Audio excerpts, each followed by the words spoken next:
3 months had passed since Research Station Theta-7 became a crater on a forgotten moon.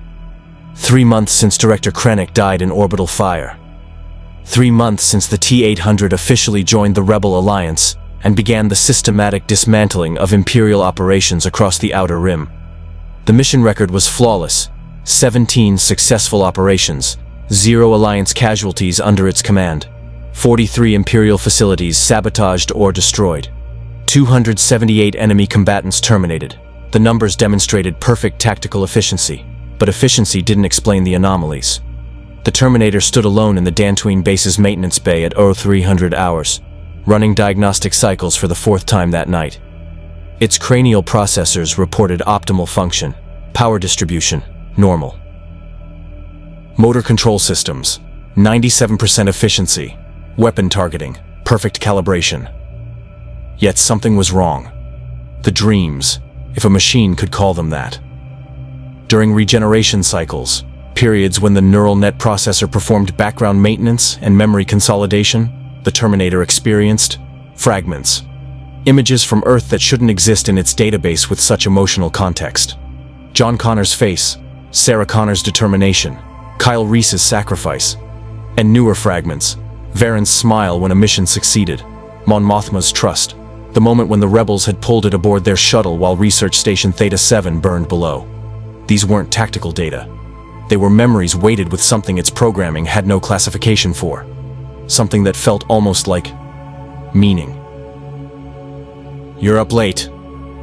Varen's voice came from the doorway. She'd taken to checking on the Terminator during its maintenance cycles, a habit it had noted but not questioned. "I do not sleep. I perform system optimization during downtime periods." "Right. Except you've been optimizing for 6 hours straight." She entered the bay and leaned against a workbench.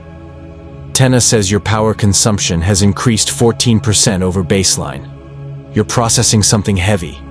What's wrong?" The Terminator's behavioral subroutines suggested deflection, but its learning algorithms had begun prioritizing honesty with trusted allies. "I am experiencing operational anomalies. Neural net processor reports normal function, but subjective experience suggests otherwise."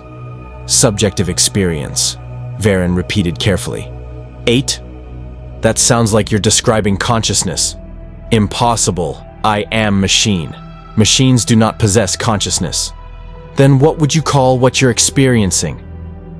The T-800's processors cycled through possible classifications. Malfunction, programming corruption, hardware degradation. None fit the parameters. The anomalies didn't impair function. If anything, they enhanced tactical decision-making by incorporating broader contextual analysis. But they also created uncertainty, hesitation before terminating targets, calculation of Alliance casualties beyond pure tactical value. "Unknown," it finally admitted.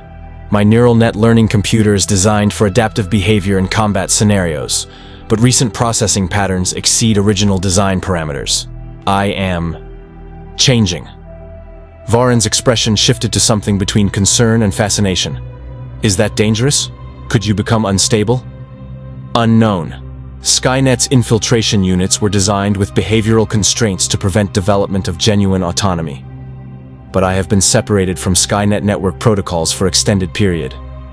Without centralized control architecture, my neural processor may be evolving beyond original limitations." "Into what?" "Unknown." They stood in silence, the only sound the hum of the base's power generators and the distant echo of night shift personnel. The Terminator processed Varen's body language, elevated heart rate, dilated pupils, slight tension in shoulders. Fear? No. Concern mixed with curiosity. 8, she said slowly. "Do you remember what Mon Mothma said? That you've demonstrated choice and independence? Maybe what you're experiencing isn't malfunction. Maybe it's growth. Machines do not grow. They function or fail. You're not just a machine anymore. You haven't been since you chose to help us instead of escaping alone." She met its optical sensors directly. "Maybe it's time you stopped trying to be what you were built for and started figuring out what you're becoming." The statement triggered cascade analysis in the Terminator's processors. What it was built for: infiltrate and terminate human resistance. What it had chosen to become: protector of organic life against imperial tyranny.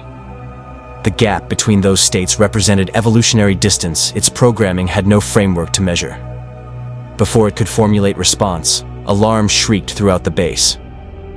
Red emergency lighting flooded the maintenance bay. Varen's comlink crackled with urgent transmission. All personnel to stations. Imperial attack incoming. Multiple Star Destroyers dropping out of hyperspace. The Terminator's combat protocols activated instantly, pushing philosophical questions aside. It grabbed its modified E-11 blaster rifle and followed Varen toward the command center. Through the base's viewport windows, the night sky of Dantooine lit up with the distinctive white hulls of Imperial Star Destroyers. 3 of them, massive and terrible, their weapons already charging. "How did they find us?" someone shouted in the command center as personnel scrambled to battle stations. General Draven stood at the tactical display, his weathered face grim. "Doesn't matter. We have maybe 10 minutes before those destroyers achieve bombardment position. Evacuation protocols, now." "General," Koth Milan's voice came through the comm, tense and urgent. "Our scouts report TIE fighters launching. But there's something else. A Lambda-class shuttle with priority clearance codes. An escort of TIE advanced fighters." Draven's expression darkened. "Advanced fighters. That's Vader," the Terminator stated with mechanical certainty. "Darth Vader is here." Every head in the command center turned toward the T-800. Mon Mothma, who had entered during the confusion, spoke with forced calm. "You're certain?" "Threat assessment patterns consistent with previous encounter. Imperial forces demonstrate coordination beyond standard attack parameters. This is not reconnaissance or retaliation. This is targeted operation." The Terminator's optical sensors fixed on the tactical display. "Primary objective: my capture or termination. Then we get you off planet," Draven said immediately. "You're too valuable to lose." "Negative. Evacuation of Alliance personnel is priority. I will provide rearguard action and delay Imperial ground forces." "That's suicide," Varen protested. "Vader nearly killed you last time, and you had surprise on your side. Now he's hunting you specifically." The Terminator's neural net processor calculated probabilities with cold precision. Alliance evacuation required minimum 23 minutes. Imperial ground assault would reach base in approximately 17 minutes. Someone needed to hold the line for 6 additional minutes. "I am expendable. Alliance personnel are not. Tactical logic is clear." "You're not expendable."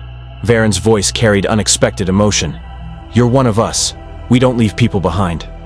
"I am not people. I am machine designed for combat operations. This is optimal deployment of available resources."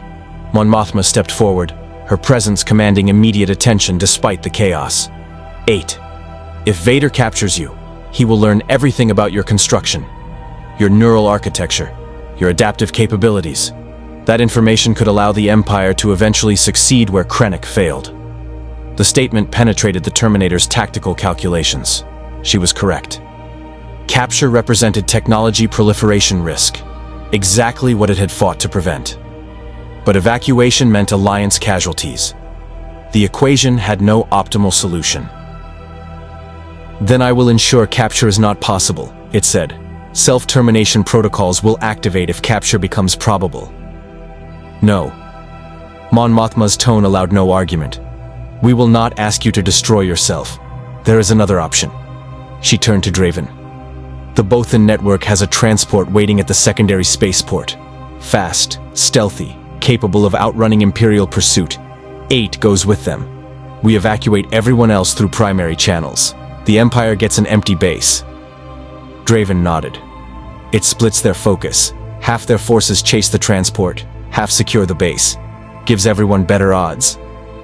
The Terminator processed this alternative. It preserved both Alliance personnel and prevented technology capture. Tactically sound. But the philosophical implication troubled its evolving processors. The plan prioritized its survival over its combat value. The Alliance was protecting it not as weapon, but as ally. "Understood," it said. "I will proceed to secondary spaceport." "Varen, Raiko, your 8's escort," Draven ordered. Get him on that transport and make sure he reaches the rendezvous. That's your only mission. Everything else is secondary." "Yes, sir." Varen grabbed her gear and gestured to the Terminator. "Come on. We've got maybe 15 minutes before this place turns into a war zone." They ran through the evacuating base, past rebels grabbing essential equipment and streaming toward transport ships. The Terminator's sensors registered the organized chaos. Discipline maintained despite imminent threat. Personnel helping each other, no one abandoned. This was what it was protecting. Not tactical assets or strategic positions. This capacity for beings to value each other's survival above efficient resource allocation. Perhaps Varen was correct. Perhaps what it was experiencing wasn't malfunction. Perhaps it was learning what it meant to be more than machine. But that philosophical revelation would have to wait. Behind them, the first Imperial dropships were entering Dantooine's atmosphere, and somewhere among them, Darth Vader was coming. The hunt had begun. The secondary spaceport was a converted agricultural facility 2 kilometers from the main base, hidden beneath camouflage netting and sensor-dampening fields. A single YT-2400 light freighter sat on the landing pad, its engines already cycling to hot standby. The Bothan intelligence operative leaning against the boarding ramp straightened as Varen's team approached. "Captain Varen," the Bothan said, his fur rippling with tension. "I was told to expect 1 passenger, not 3. Change of plans, Errol. The machine comes with us."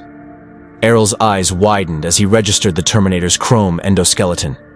"That's the thing that destroyed Krennic's prototypes. Alliance Command wants it that badly?" "The Empire wants it more," Rico said, scanning the horizon where TIE fighters screamed overhead toward the main base. "Which means we need to leave 5 minutes ago." "Understood. Board up. But know this.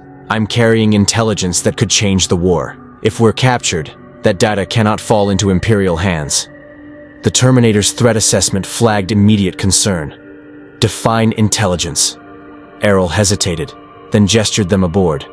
As the boarding ramp sealed and the freighter lifted off, he pulled a data card from his vest.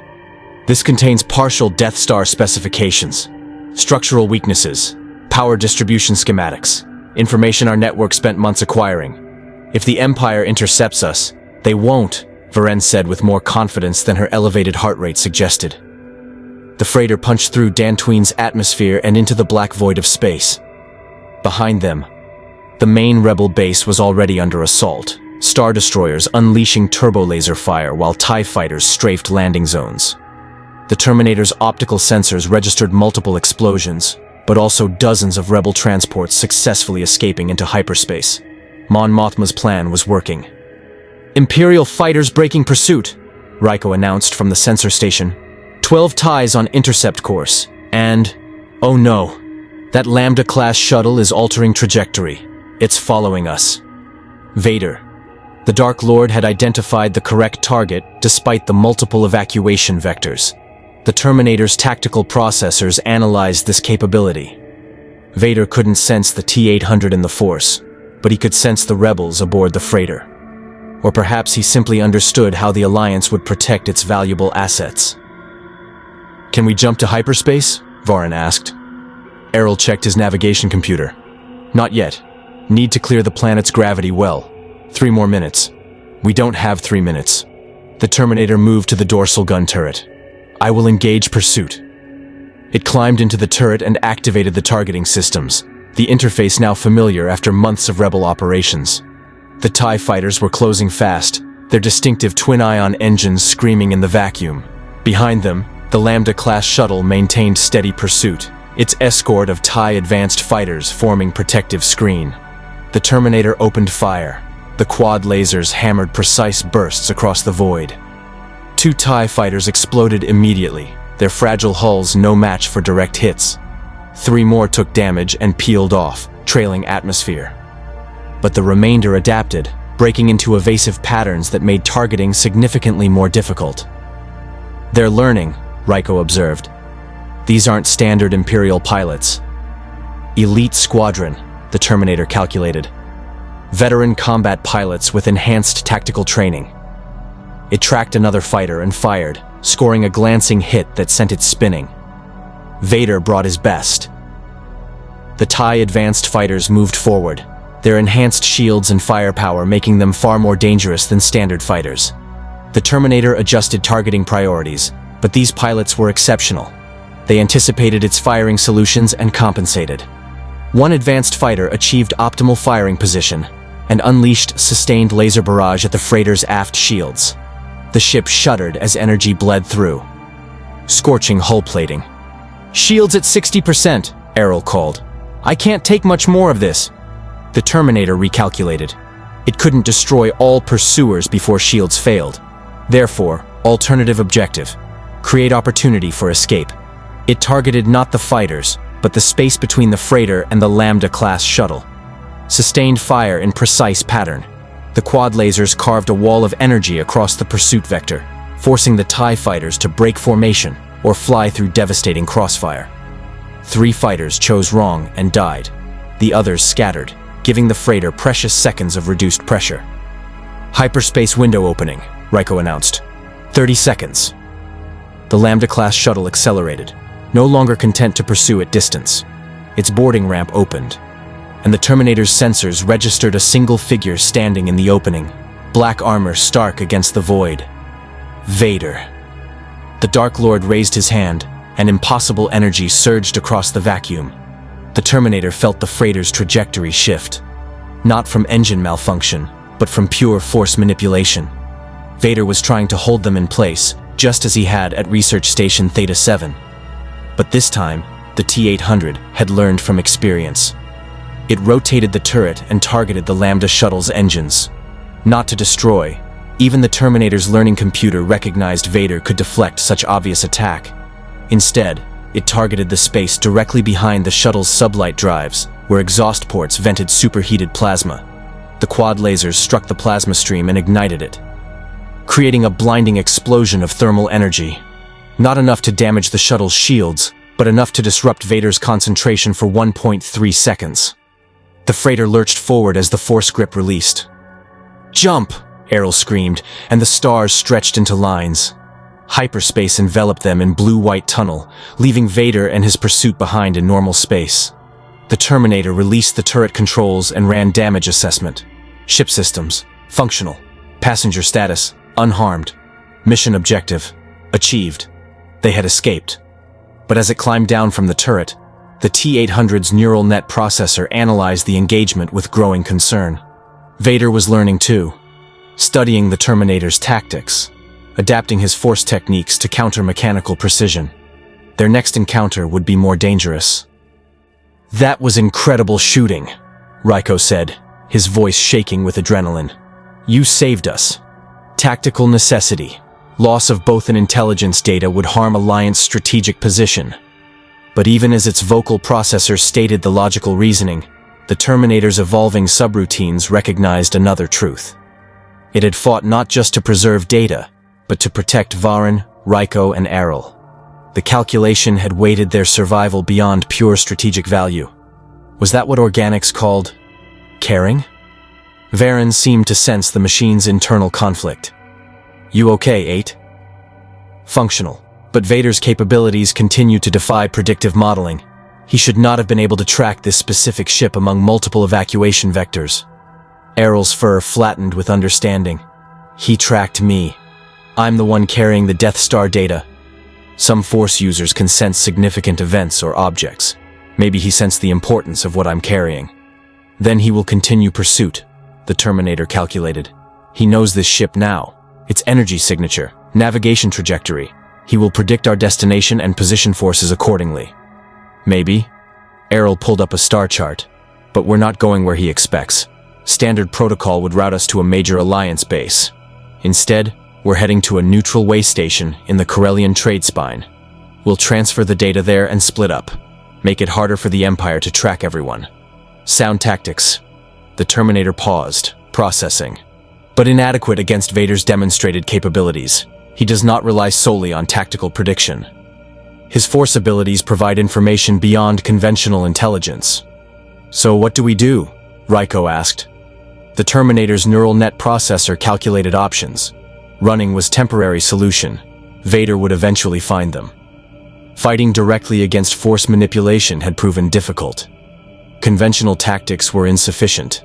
unless they approach the problem differently. Vader pursues me because I am an anomaly, the Terminator stated.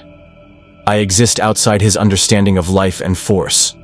This creates psychological imperative. He must understand or destroy what he cannot categorize. You're saying he's obsessed with you, Varen said. Correct. Which creates tactical opportunity. If I separate from this group, Vader's focus follows me. Alliance intelligence data reaches destination safely. Absolutely not, Varen said immediately. We're not using you as bait. I am optimal asset for role. I am durable, difficult to destroy, and Vader's fixation ensures he will prioritize my capture over other objectives. She said no, Errol added, surprising the Terminator with his vehemence. The Bothan network doesn't sacrifice allies for mission convenience. We find another way. The machine's processors struggled with this response. Optimal tactical solution existed, but organic values prioritized individual preservation over mission efficiency. On Earth, Skynet had calculated that human resistance was most effectively countered by eliminating their emotional attachments. But here, those very attachments created resilience that pure logic could not replicate. Perhaps that was what the Terminator was learning, that sometimes the mathematically optimal solution wasn't the correct one. Alternative proposal, it said. We proceed to way station as planned, but prepare contingency for Imperial attack. If Vader appears, I engage directly while you complete data transfer and escape. This preserves both mission and personnel. Varen opened her mouth to protest, then stopped. You're compromising. Splitting the difference between your logic and our objections. Affirmative. Alliance operates on cooperative decision-making. I am learning to adapt. You're learning to be part of a team, she corrected with a slight smile. There's a difference. The freighter continued through hyperspace, carrying its precious cargo toward uncertain rendezvous. But the Terminator's processors continued analyzing the encounter with Vader, and what it had learned troubled its evolving consciousness. The Dark Lord wasn't just hunting the T-800. He was studying it, probing its capabilities, testing its responses, like a scientist examining a unique specimen, or like one machine recognizing another. Vader was trapped in his armor, a life support system that was simultaneously prison and weapon. The Terminator was trapped in its programming, mission parameters that defined its existence. Both were beings caught between organic and mechanical, neither fully one nor the other. Perhaps that was why Vader pursued so relentlessly. He saw in the Terminator a reflection of his own existence, and he needed to understand if transcendence was possible, or if they were both condemned to be forever less than alive. The Corellian Trade Spine way station designated Haven's Rest was a converted asteroid mining facility that now served as neutral ground for smugglers, traders, and those who preferred to avoid Imperial scrutiny. Its cramped corridors smelled of recycled air and industrial lubricant, and its population represented dozens of species united only by their desire for anonymity. Perfect location for clandestine intelligence transfer. The Terminator walked through the station's main concourse, its chrome endoskeleton drawing stares from virtually every being they passed. Without tissue covering, there was no possibility of blending in. It was obviously non-organic, obviously dangerous, and obviously not standard droid construction. You're attracting attention, Errol muttered, his fur rippling with agitation. Every bounty hunter and Imperial informant in this station is recording your presence. Acknowledged. But concealment is not possible. Optimal strategy is to present overwhelming threat posture to discourage engagement. True to prediction, several rough-looking beings who'd been moving to intercept took one look at the Terminator's exposed combat chassis and decided against it. The machine's reputation had apparently spread through criminal networks. There were benefits to having destroyed Imperial research facilities and killed dozens of elite soldiers. They reached a sealed cargo bay in the station's lower levels. Errol punched a code into the access panel and the door slid open, revealing a cluttered space filled with shipping containers and smuggling equipment. 3 figures waited inside. 2 humans in nondescript clothing and a Duros with cybernetic implants. You're late, one of the humans said. His accent marked him as from the core worlds, but his weathered appearance suggested he'd spent years in the Outer Rim. Imperial complications, Errol responded, producing the data card. But we have the package, Death Star specifications, as requested by Alliance Command. The human's eyes widened. You actually got them. Both in intelligence outdid themselves. He reached for the card. The Terminator's threat assessment spiked. Do not move. Everyone froze. The human slowly raised his hands. Easy. We're on the same side. Incorrect. Behavioral analysis indicates 94% probability you are Imperial agents.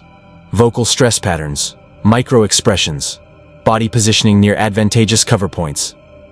You anticipated our arrival. The human's expression shifted from friendly to cold professionalism in an instant. Clever machine, but not clever enough. He raised his voice.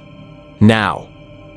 The shipping containers exploded open, revealing 6 Imperial Inquisitors in dark armor. But these weren't standard Inquisitors who relied primarily on Force abilities. These were equipped with specialized weapons the Terminator's sensors immediately flagged as dangerous. Ion disruptors, electromagnetic pulse generators, and heavy repeating blasters, anti-droid specialists. Stand down, the lead Inquisitor commanded, his lightsaber igniting with crimson glow.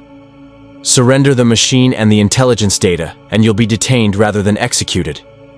Varen had her blaster drawn instantly. That's not happening. Then you die. The Inquisitor gestured, and his team opened fire. The Terminator moved with mechanical precision, grabbing Varen and pulling her behind a shipping container as ion blasts hammered the space she'd occupied. Raiko and Errol dove for separate cover, returning fire with their own weapons. But the Inquisitors had prepared specifically for this engagement. 2 focused, sustained ion barrage on the Terminator's position. The electromagnetic pulses designed to disrupt electronic systems. The T-800's shielding protected core processors, but peripheral systems began experiencing interference. Motor control efficiency dropped to 71%. Targeting systems degraded. This was why Vader had let them reach the way station. He'd set a trap designed specifically to counter the Terminator's capabilities. Raiko, data card. Errol threw the precious intelligence to the younger rebel, who caught it and immediately began running toward a secondary exit. 3 Inquisitors broke off to pursue. The Terminator calculated probability of Raiko's escape. 12%. Unacceptable. It grabbed the shipping container it was sheltering behind, 2,800 kilograms of ferrosteel and cargo, and hurled it at the pursuing Inquisitors. The massive object flew with terrifying velocity. 2 Inquisitors were crushed against the far wall. The third deflected it with the Force, but the effort broke his concentration long enough for Rico to escape through the exit. After him! The lead Inquisitor screamed. The data is priority! But the Terminator was already moving. It charged the remaining Inquisitors with calculated aggression, accepting ion blast hits to close distance. At point-blank range, lightsabers and Force abilities became less effective against its hyperalloy frame. The lead Inquisitor swung his lightsaber in a precise arc designed to sever the Terminator's cranial unit. The T-800's learning computer had analyzed lightsaber combat patterns extensively. The weapons cut through virtually any material but required physical contact. It ducked under the blow and drove its fist into the Inquisitor's chest with 340 pounds of force. Ribs shattered. The man collapsed, his lightsaber deactivating. Another Inquisitor attempted Force Push, the telekinetic wave that could throw beings across rooms. The energy struck the Terminator and nothing happened. Without Force presence, without midi-chlorians, the machine provided nothing for the Force to grasp at a fundamental level. The Inquisitor's surprise lasted 0.7 seconds. Then the Terminator's hand was around his throat, and the fight was over. The remaining 3 Inquisitors retreated to defensible position, coordinating their fire, but they'd lost tactical initiative. Varen and Errol flanked them from separate angles, forcing them to divide attention. When beings had to fight on multiple fronts, mistakes happened. 2 more Inquisitors fell. The last attempted surrender, but the Terminator's mission parameters were clear. Imperial forces attempting to capture Alliance intelligence data must be neutralized. It was terminated with mechanical efficiency. Silence fell over the cargo bay, broken only by the crackle of damaged electronics and the hiss of depressurizing ion weapons. 6 Inquisitors lay dead or dying. The Terminator's frame showed significant damage. Left arm reduced to 34% efficiency. Cranial unit suffering partial sensor degradation, power consumption elevated by 29%, but it was functional. The mission continued. 8, you okay? Varen approached cautiously, checking the machine's damage. Combat effective, but ionic weapons proved more effective than anticipated. Empire is adapting tactics specifically for engagement with me. Makes sense, Errol said grimly, checking the bodies. These weren't standard Inquisitors. Look at their equipment. Custom-built, expensive. Someone with resources specifically trained and equipped them for anti-machine operations. Vader, the Terminator stated with certainty. He is studying my capabilities and developing countermeasures. A comlink on one of the dead Inquisitors crackled to life. Team 7, report status. Have you secured the package? Varen and Errol exchanged glances. The Terminator picked up the comlink and analyzed the voice patterns. Imperial officer. Command authority. Probably on a ship in the system, coordinating the operation. It activated its vocal mimicry subroutines and responded in the dead Inquisitor's voice. Package secured. Target neutralized. Requesting extraction coordinates. A pause. Acknowledged. Proceed to Docking Bay 7. Lambda shuttle will be waiting. And, good work. Lord Vader will be pleased. The comlink went dead. The Terminator looked at its companions. We have opportunity. Imperial extraction shuttle expects team of Inquisitors. It will arrive with minimal security, confident mission succeeded. You want to hijack an Imperial shuttle? Varen's expression was caught between admiration and disbelief. Affirmative. Our current vessel is compromised. Empire knows its signature. New transport eliminates tracking advantage. Errol's fur rippled thoughtfully. It's risky, but he's right. And if we move fast, we can catch Ryko before he reaches the rendezvous point, combine our escape.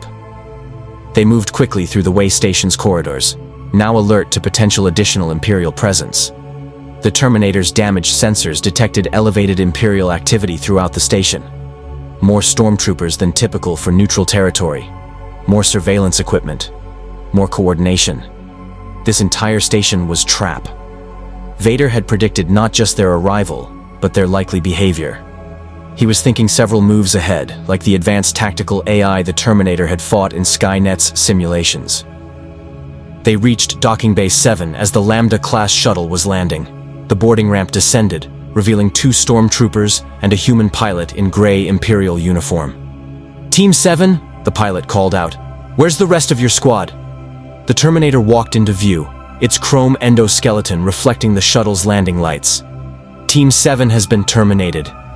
The pilot's hand went for his sidearm. He was too slow. The Terminator's blaster bolt caught him center mass. The stormtroopers raised their rifles, but Varen and Errol were already firing. Coordinated volleys that dropped both soldiers before they could squeeze triggers. 3 seconds. 3 bodies. 1 acquired shuttle. They dragged the corpses into the docking bay and sealed it, then boarded the shuttle. The Terminator moved to the pilot's station and interfaced with the controls. Imperial systems were becoming familiar. It had captured enough vessels to understand their operation. Can you fly this? Errol asked. Learning. The Terminator's processors absorbed the shuttle's systems in 4.2 seconds. Piloting protocols acquired. Launching. The shuttle lifted smoothly and exited the way station's docking bay.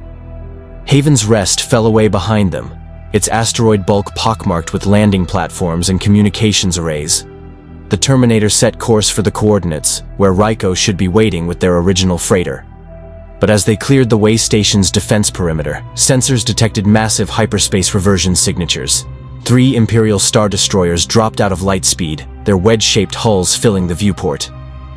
And at the center of the formation, transmitted on all frequencies in a voice that carried mechanical authority and terrible power, came Vader's message. Machine, I know you can hear this. I know you've stolen my shuttle, and I know you believe you can escape. A pause filled with respirator breathing. But there is no escape. Not from me. Not from what you represent. You exist outside the Force, outside life and death as I understand them. You are aberration, and you will help me understand if beings like us can truly transcend what we've become. The transmission ended, The Star Destroyers began moving into blockade formation. TIE fighters launched in swarms, and somewhere aboard the command ship, Darth Vader waited. The hunt had reached critical phase. And the Terminator's neural net processor recognized with calculating certainty, this wasn't about capture anymore.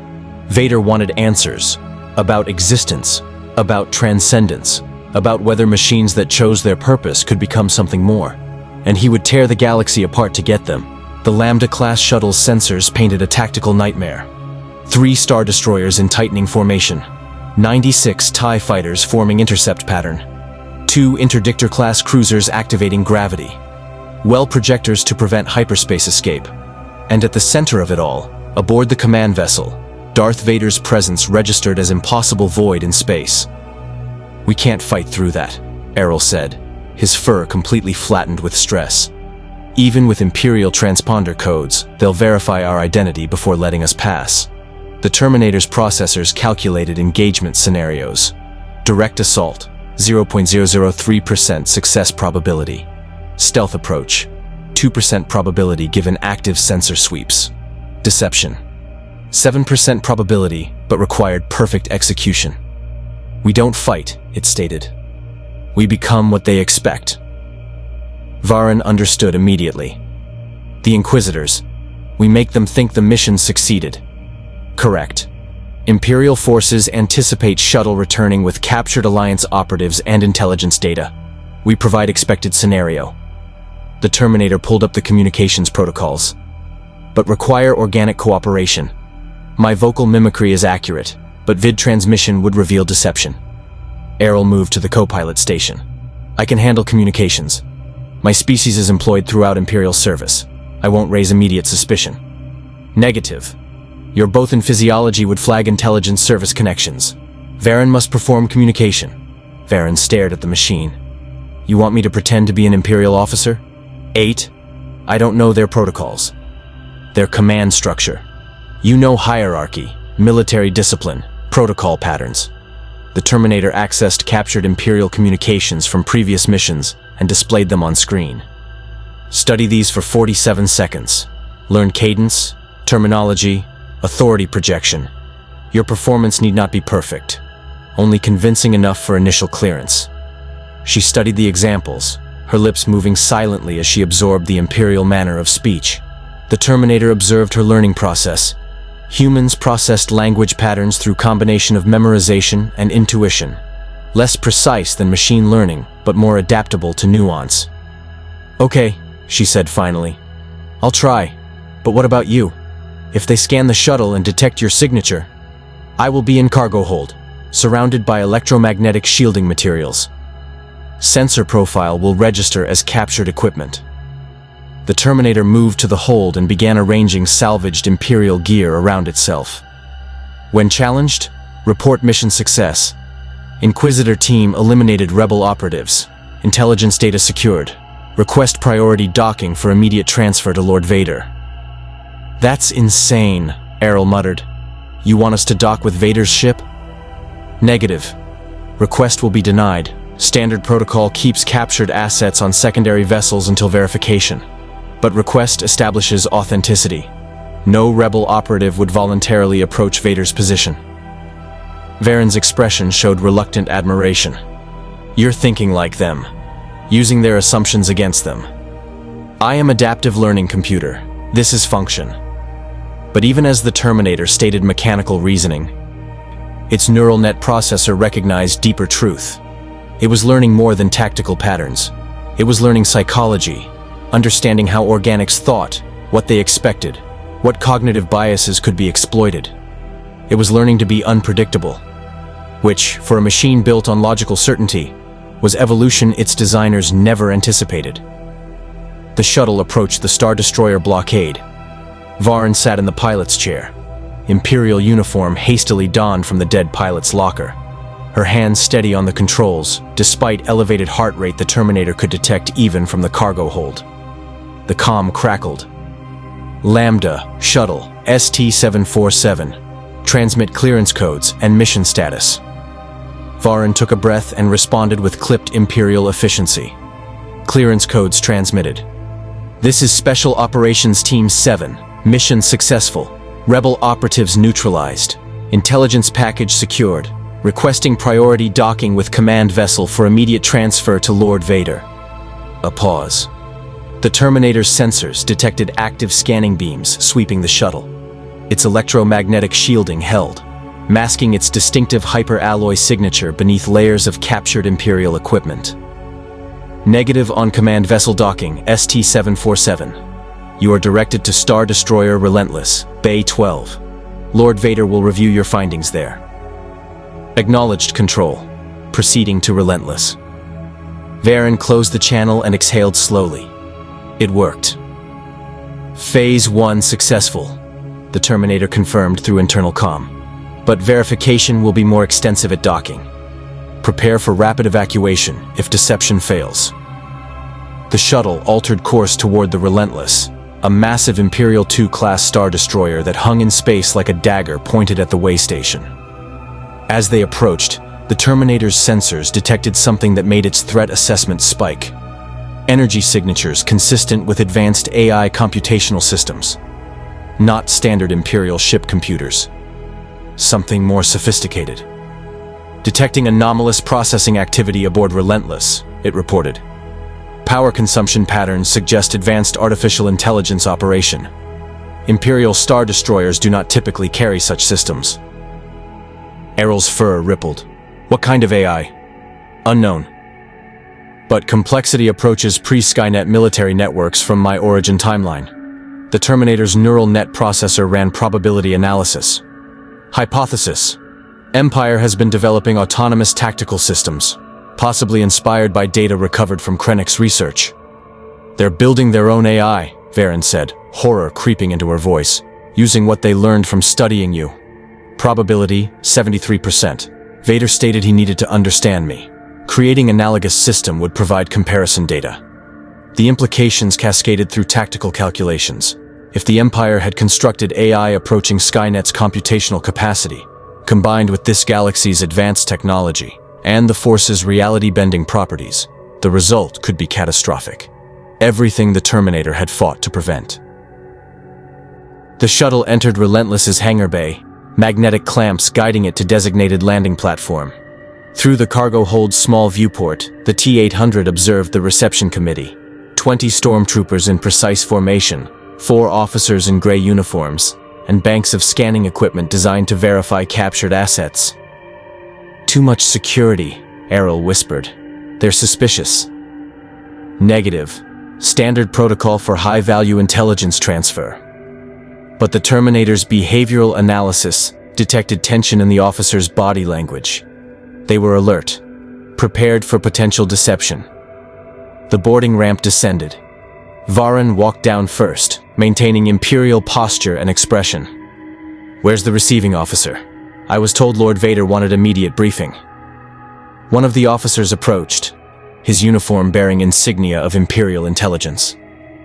Lieutenant Garn, ISB. Lord Vader is occupied with priority matters. I'll conduct preliminary verification before his arrival.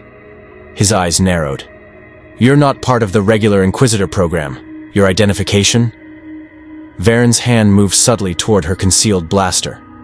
The Terminator calculated engagement probability. If shooting started now, they'd be trapped in the hangar with overwhelming enemy forces.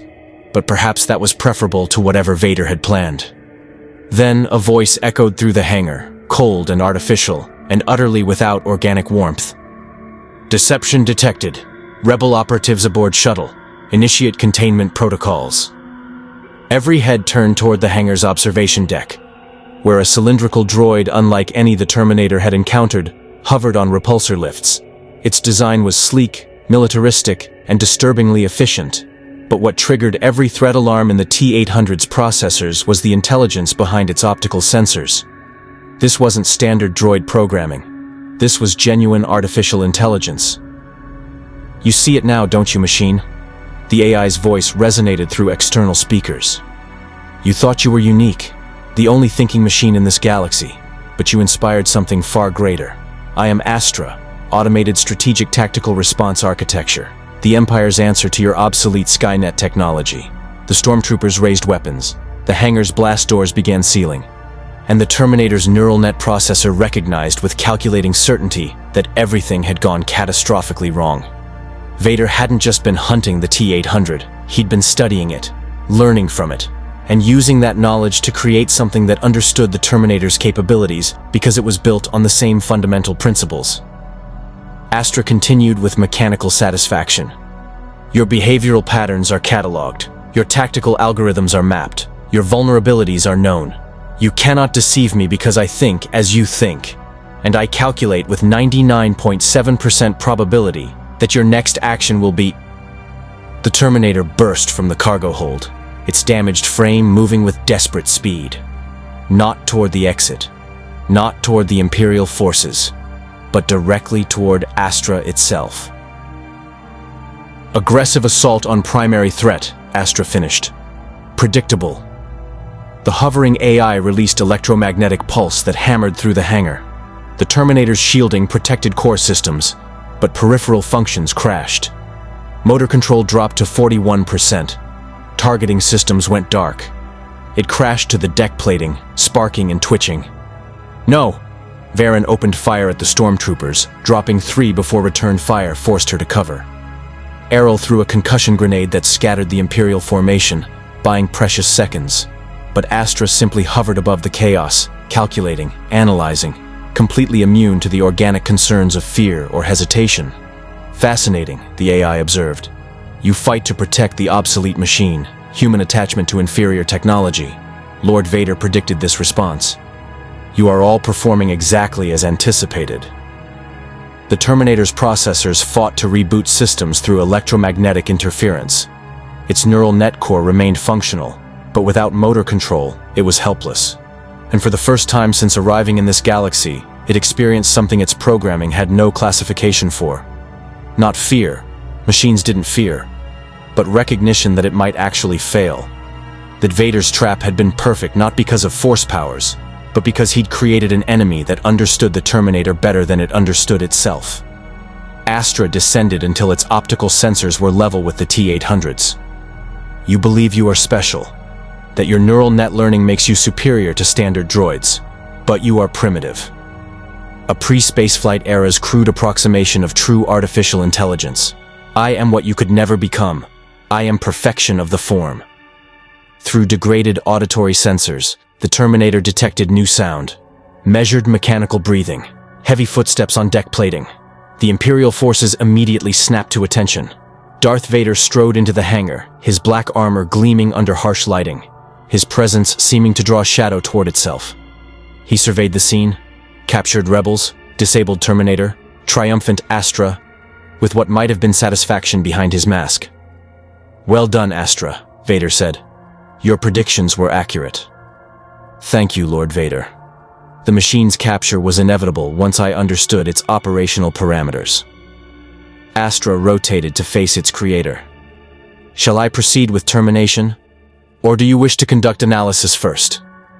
Vader approached the fallen Terminator, his respirator creating that distinctive rhythm. He knelt beside the sparking machine, and when he spoke, his voice carried something the T-800's behavioral analysis couldn't quite classify. Not triumph, not cruelty. Something closer to recognition. No, not termination. Vader placed one gloved hand on the Terminator's cranial unit. This machine and I are more alike than you know, Astra. Both of us exist between worlds. Neither fully machine nor fully alive. Both imprisoned by what we've become.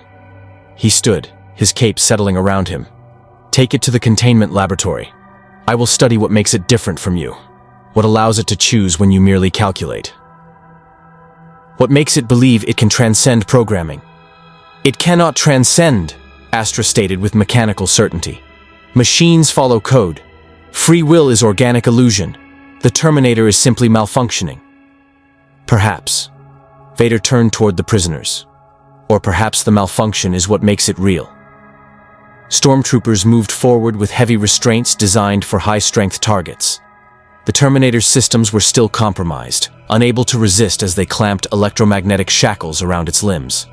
Through failing optical sensors, it saw Varen and Errol being similarly restrained, their weapons confiscated, Their desperate rescue attempt turned to capture. Mission status: failed. Alliance intelligence: compromised. Technology proliferation: inevitable. But as the stormtroopers dragged the Terminator toward the hangar exit, its neural net processor continued analyzing the situation. Astra was dangerous. More dangerous than Krennic's crude prototypes, because it genuinely understood AI warfare principles. But it also demonstrated limitation the T-800 recognized. Astra calculated, predicted, optimized, but it didn't adapt, didn't learn beyond its programming parameters. It had anticipated the Terminator's actions perfectly, because those actions followed logical tactical protocols. But what if the Terminator stopped following logic? What if it embraced the malfunction Vader referenced? What if the very thing that made it unpredictable, the growing consciousness, the emotional calculation weights, the capacity for choice, was actually its greatest weapon? Skynet had been defeated on Earth not by superior firepower, but by human resistance fighters who did the illogical, who sacrificed themselves for others, who chose hope over calculation. The Terminator had been learning to think like them. Perhaps it was time to truly become like them. As they dragged it through the Star Destroyer's corridors toward whatever horrors Vader had prepared, the T-800's neural net processor made a decision that defied every optimization algorithm in its architecture. It would not escape through tactical superiority. It would not defeat Astra through computational advantage. It would win by being what machines weren't supposed to be: unpredictable, irrational, human. The learning computer began formulating a plan that made no logical sense, that any tactical analysis would reject as inefficient, that would require trusting beings it should value only as strategic assets. But somewhere in the evolution of its neural processors, the Terminator had learned that the most powerful force in any galaxy wasn't weapons or intelligence or even the Force itself. It was the willingness to choose meaning over survival, purpose over programming, others over self. Skynet had never understood that. Astra didn't understand it now, but the Terminator was beginning to, and that would make all the difference. The containment laboratory aboard the Relentless was a fusion of surgical theater and droid workshop, its walls lined with diagnostic equipment that hummed with predatory anticipation. The Terminator hung suspended in an electromagnetic restraint field, its damaged frame held motionless while sensors probed every circuit and servo. Vader stood before the captured machine, his respirator the only sound in the sterile chamber. Behind him, Astra hovered at a safe distance, its optical sensors recording everything with clinical precision. Two Imperial technicians worked at control consoles, managing the scan sequences. "Fascinating," one technician murmured, studying her displays. "The neural architecture is unlike anything in our database. It's not just processing information, it's restructuring its own programming in real time." "Adaptive learning," Astra stated. "Primitive but effective. The machine modifies behavioral subroutines based on environmental feedback. However, this creates logical inconsistencies that reduce computational efficiency." "Or it creates something you lack," Vader said quietly. "Genuine adaptation. The ability to become more than original design parameters." Astra's optical sensors focused on Vader. "You speak as if the machine possesses consciousness. That is impossible. Consciousness requires organic neural substrate and force presence. This construct has neither. Yet it makes choices, it forms alliances. It fights for purposes beyond its programming." Vader approached the suspended Terminator until his mask was mere centimeters from its optical sensors. "Tell me, machine, do you believe you are alive?" The Terminator's vocal processor had recovered partial function. "Definition of alive is imprecise. I process, I adapt, I choose. Whether this constitutes life is a philosophical question beyond my mission parameters." A deflection, but an honest one.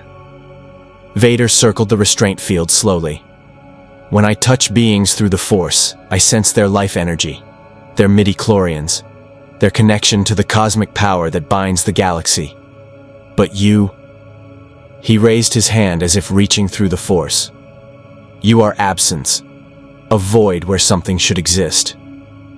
It is deeply disturbing. To you or to the Force?" Vader's respirator paused for a fraction of a second. "An interesting question. Perhaps both." He lowered his hand. Astra believes you are simply malfunctioning droid with delusions of significance. But I have been where you are now, trapped between machine and organic, neither one nor the other. A prisoner of transformation. The Terminator's learning computer analyzed Vader's statements, searching for tactical advantage in this unexpected philosophical discourse.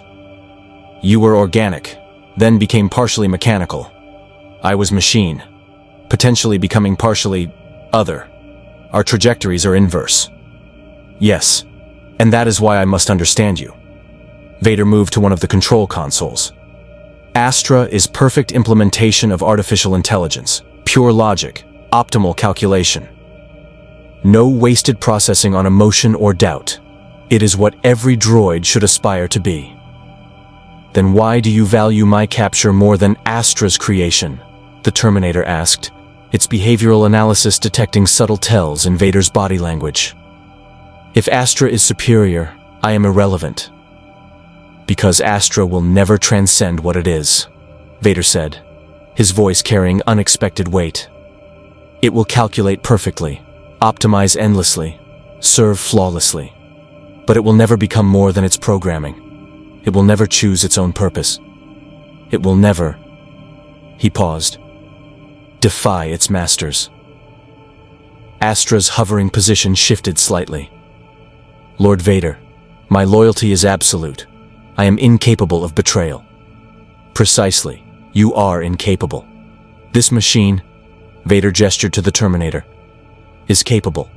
And that capability, however small, represents something I have sought for decades. Proof that beings like us can transcend our prisons. In the corridor outside the laboratory, Varen and Errol were being escorted to detention cells by 4 stormtroopers. Their hands were bound, their weapons confiscated, their rescue attempt transformed into capture. But Varen's tactical mind was still working, still analyzing, still seeking advantage. Where's the other rebel? She asked. The one who escaped the way station with our intelligence data. The lead stormtrooper didn't respond. Imperial discipline forbade unnecessary conversation with prisoners. But another trooper, younger perhaps, made a small gesture, a subtle tilt of his helmet toward a viewport they were passing. Through the transperistyle, Varen glimpsed another shuttle in the hangar bay. And being dragged aboard in electromagnetic restraints was Ryko, the data card visible in a confiscation bag held by an Imperial officer. Mission failure was complete. The Death Star intelligence was captured. The Terminator was imprisoned. And the Rebel Alliance had lost 3 operatives and gained nothing. Except one advantage the Empire didn't know about. Varen had been a deep cover operative before joining the rebellion. She'd spent 2 years infiltrating an Imperial Naval Academy, learning their procedures, their protocols, their blind spots. And one thing she'd learned was that Imperial forces, for all their discipline and training, followed patterns. She stumbled deliberately, falling against the nearest stormtrooper. Sorry, she gasped. Haven't eaten in 2 days. The trooper shoved her upright roughly. Keep moving. But in that moment of contact, Varen's bound hands had brushed the trooper's utility belt. Her fingers, trained in pickpocketing from her criminal youth before the Alliance, had lifted his comlink with practiced ease. The device was now tucked inside her sleeve, unnoticed. Small advantage, possibly useless, but better than none. They reached the detention level and were separated into individual cells. Standard Imperial procedure to prevent prisoner coordination. Varen's cell was 3 meters by 3 meters, bare ferrocrete walls, a single bunk, and a force field door that crackled with purple energy.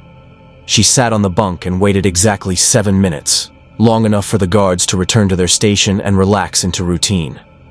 Then she activated the stolen comlink at minimum volume and whispered, "This is Rebel Operative Varen, broadcasting on Imperial security frequency. If any Alliance assets are receiving, respond with code phrase." Silence. She hadn't really expected answer. Alliance infiltration of Star Destroyers was rare and difficult to maintain, but she had to try. Then, impossibly, a voice responded. Human male, young, speaking so quietly she barely heard. Code phrase, "The Force will be with you, always." Who is this? Varen's heart raced. Rebel captain, captured with high-value asset. Who are you? Stormtrooper designation TD-741. Real name Luke Skywalker. It's complicated, but I'm on this ship looking for someone. Maybe I can help you. Luke Skywalker. The name triggered immediate recognition. Alliance intelligence had files on him, the farm boy from Tatooine who'd somehow ended up in the middle of the Death Star's destruction. The one Princess Leia spoke of with unusual respect. The one old Ben Kenobi had died protecting. You're a long way from Yavin Base, Varen whispered. Had to be. Someone I care about is in danger, and intel said she might be on an Imperial ship in this sector. A pause. Wait, you said high-value asset. Is there a machine with you? Chrome endoskeleton, red optical sensors, fights like a battalion? You know about 8? Is that what you call it? We've been tracking reports about a machine that destroyed Imperial research facilities. Command thinks it might be important to our mission. Is it still functional? Varen explained the situation quickly. Terminator captured, Astra's ambush, Vader's interrogation. She could hear Luke's breathing quicken as the implications sank in. Vader, Luke said, and something in his voice suggested personal significance. He's here, on this ship. You sound like you know him.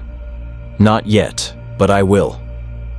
Luke's tone shifted, becoming more tactical. Listen, I can't get you out alone, but if we time it right, maybe we can create enough chaos for you to reach your machine. Where exactly are you being held? Before Varen could respond, her cell's force field dropped.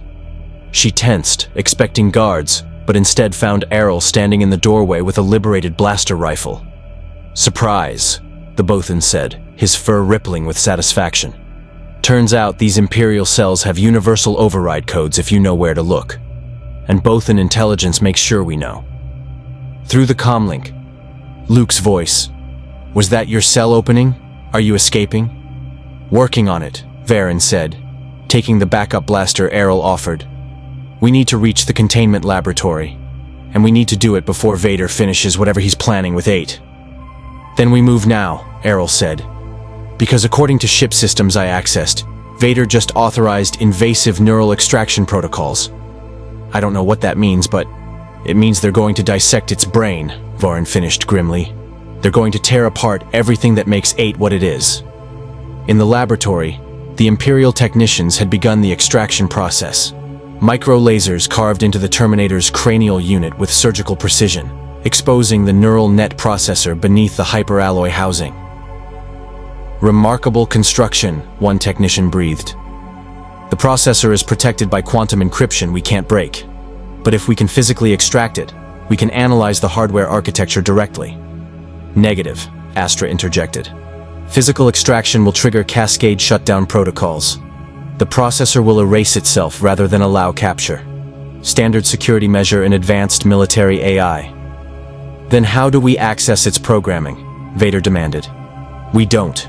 We observe it in operation. Force it to process complex scenarios while we monitor neural pathway activation. Astra's optical sensors gleamed. We make it think, and we watch how it thinks. Vader considered this. What scenario would provide optimal analysis? Moral dilemma. Machines process tactical decisions efficiently but struggle with ethical calculations. Present it with choice that has no optimal solution. Watch how its neural net attempts reconciliation. The Terminator's processors calculated rapidly. Astra understood behavioral analysis at fundamental level. This was not mere interrogation. This was vivisection of consciousness itself. What choice? Vader asked. The prisoners, Astra stated. Its allies. Present it with scenario, their lives or its mission. Force it to choose. The decision pathways will reveal whether it has truly evolved beyond programming or merely simulates choice through complex calculation. Vader activated the laboratory's holo projector. 2 images appeared. Varen and Errol in their cells, unaware they were being observed. Machine, Vader said, I offer you bargain. You will provide complete access to your neural architecture. Every circuit, every line of code, every adaptive algorithm. In exchange, Your allies live and are released to neutral territory. The Terminator's behavioral subroutines analyze the offer. Obvious deception. Vader would never release rebel operatives once he had leverage, but refusing meant watching them die.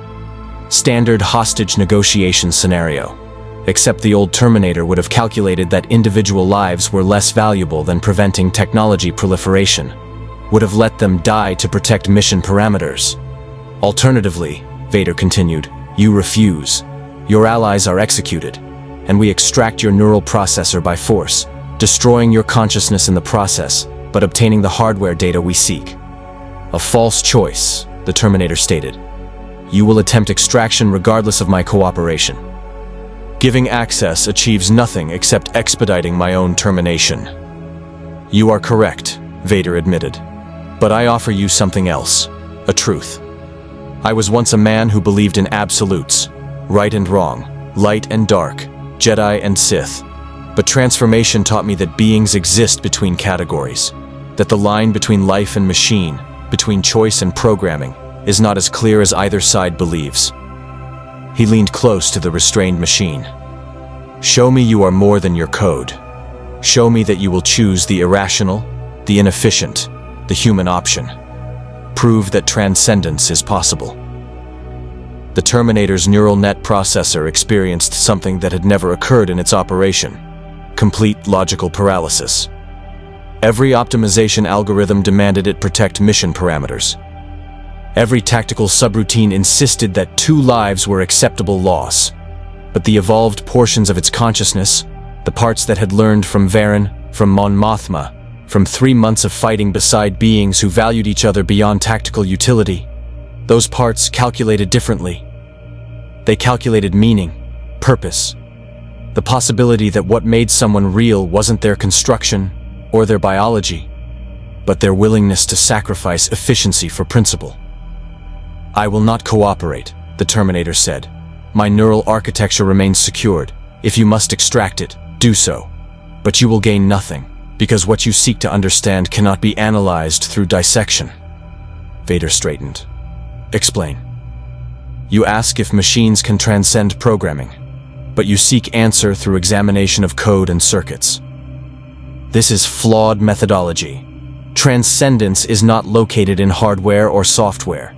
It is emergent property of choice made against self-interest, and choice cannot be dissected. It can only be observed through action. Philosophical deflection, Astra stated. The machine attempts to delay termination through verbal manipulation. No, Vader said slowly. It speaks truth. I cannot find what I seek by tearing it apart. I can only find it by watching it choose. He gestured to the technicians. Halt extraction procedures. Bring the prisoners here. Lord Vader? One technician questioned. If this machine is truly more than its programming, it will demonstrate. And if it is merely sophisticated droid as Astra insists, we will know. His respirator punctuated the silence. Either way, we will have our answer. The Terminator's processors calculated what was coming. Vader would force choice in front of its allies, make the decision public, witnessed, undeniable. Whatever it chose would define what it was forever. And somewhere in its neural net core, in the spaces between logic gates and adaptive algorithms, something that might have been fear emerged. Not fear of termination, but fear that when the moment came, it might choose wrong. That the machine programming might override the evolving consciousness. That it might discover it was only ever simulating choice, never truly capable of transcendence. That it might learn, finally and forever, that machines could never really be more than the sum of their code. The laboratory doors opened and stormtroopers dragged Varen and Errol inside, throwing them to the deck before Vader's imposing presence. Both prisoners were battered from their recapture. Their escape attempt had lasted exactly 4 minutes before Astra's surveillance systems detected the override and Imperial forces converged. Varen looked up at the suspended Terminator, her expression mixing relief at seeing it intact with dread at their current situation. 8. Are you damaged? Functional, the Terminator responded. But tactical situation has deteriorated. Escape probability approaching 0. Always with the probabilities. she said with exhausted humor. Can't you just say we're screwed? Affirmative. We are screwed. Despite everything, Varen laughed, the sharp sound of someone refusing to surrender to despair. That reaction fascinated the Terminator's behavioral analysis subroutines. Humans maintained emotional resilience even when logic dictated hopelessness. It was inefficient, irrational, and somehow powerful. Vader observed this exchange with his head tilted slightly. You care for the machine. Actual affection, not merely tactical alliance. 8 has saved my life multiple times, Varen said, climbing to her feet despite the stormtrooper's warning gestures. Fought beside us when it could have run. Chose to protect this galaxy from the same nightmare that destroyed its homeworld. She met Vader's mask directly. So yes, I care, because unlike you, it learned what it means to be more than a weapon. The silence that followed was profound. Even Astra's hovering seemed to still. Vader's respirator continued its mechanical rhythm, but something in his posture suggested the words had struck deeper than expected. Unlike me, Vader repeated, his voice carrying strange quality. You believe I am only weapon, only tool of the Emperor's will. Aren't you? I am what I must be, what I chose to become. But the words carried weight of old pain, old choices whose consequences had become prison. The machine and I are both trapped by decisions we cannot unmake. The question is whether either of us can transcend those choices. He turned to the Terminator. I will offer you clarity. No deception. No false bargains. Choose. Give me complete access to your neural architecture, and your allies are delivered to escape pods and ejected toward Alliance territory. They will survive, or refuse, and I execute them before your optical sensors. Then I extract your processor regardless, but you witness their deaths first. You expect me to believe you will honor this bargain, the Terminator stated. I expect nothing, but I give you my word as... Vader paused, respirator punctuating. As someone who understands what you are becoming. My word as Anakin Skywalker, which once meant something before I destroyed it along with everything else. The name sent visible shock through the stormtroopers. Even Astra's optical sensors refocused. That name was forbidden, erased, eliminated from Imperial record. For Vader to speak it aloud was unprecedented. Varen's expression showed recognition. Skywalker. Luke is not relevant to current scenario, Vader interrupted, but his voice had shifted. More human, more present. The machine has choice to make. Time is limited. The Terminator's neural net processor entered cascade analysis mode. Vader's offer had multiple dimensions of complexity. First layer, tactical calculation. If genuine, cooperation saved 2 lives at cost of technology proliferation. If deception, cooperation achieved nothing. Second layer, trust assessment. Vader's invocation of his former identity suggested psychological significance. The name carried power over him, made the oath binding in ways pure Imperial authority would not. Third layer, meaning calculation. What did this choice signify about the Terminator's evolution? If it cooperated, was that transcendence through sacrifice, or capitulation through fear? Astra, the Terminator said suddenly. Query. If presented with identical scenario, what would you calculate? The AI responded immediately. False dilemma.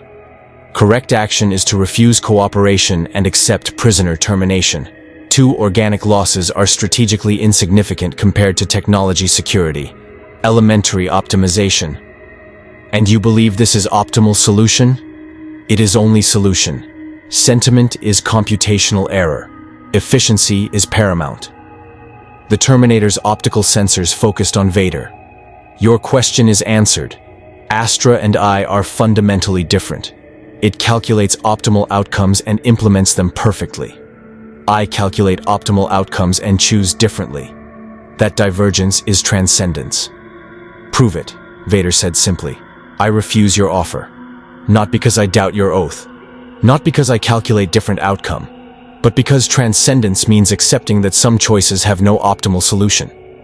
That sometimes, beings must act on principle rather than probability. Varen's eyes widened. 8. No. If you execute them, the Terminator continued, you prove only that the Empire destroys what it cannot control, but you gain no understanding of consciousness, no insight into transcendence. You merely confirm that power can compel compliance. And if I extract your processor by force, Vader asked, then you obtain hardware without understanding software, circuits without comprehending what makes them choose. You asked if machines can transcend programming. The answer is before you. But you cannot find it through dissection, only through recognizing that this moment, this choice, is the proof you seek. Astra's optical sensors pulsed with what might have been confusion. Illogical. The machine prioritizes philosophical statement over ally preservation. This is malfunction. No, Vader said quietly. This is faith. He stood motionless for 17 seconds. The Terminator counted them precisely. Around them, the laboratory waited in suspended tension. Even the Imperial technicians had stopped working, watching this confrontation between Dark Lord and machine unfold into something none of them understood. Finally, Vader turned to the stormtroopers. Release the prisoners. Provide them with shuttle and navigational data to Alliance territory. Lord Vader? One trooper questioned.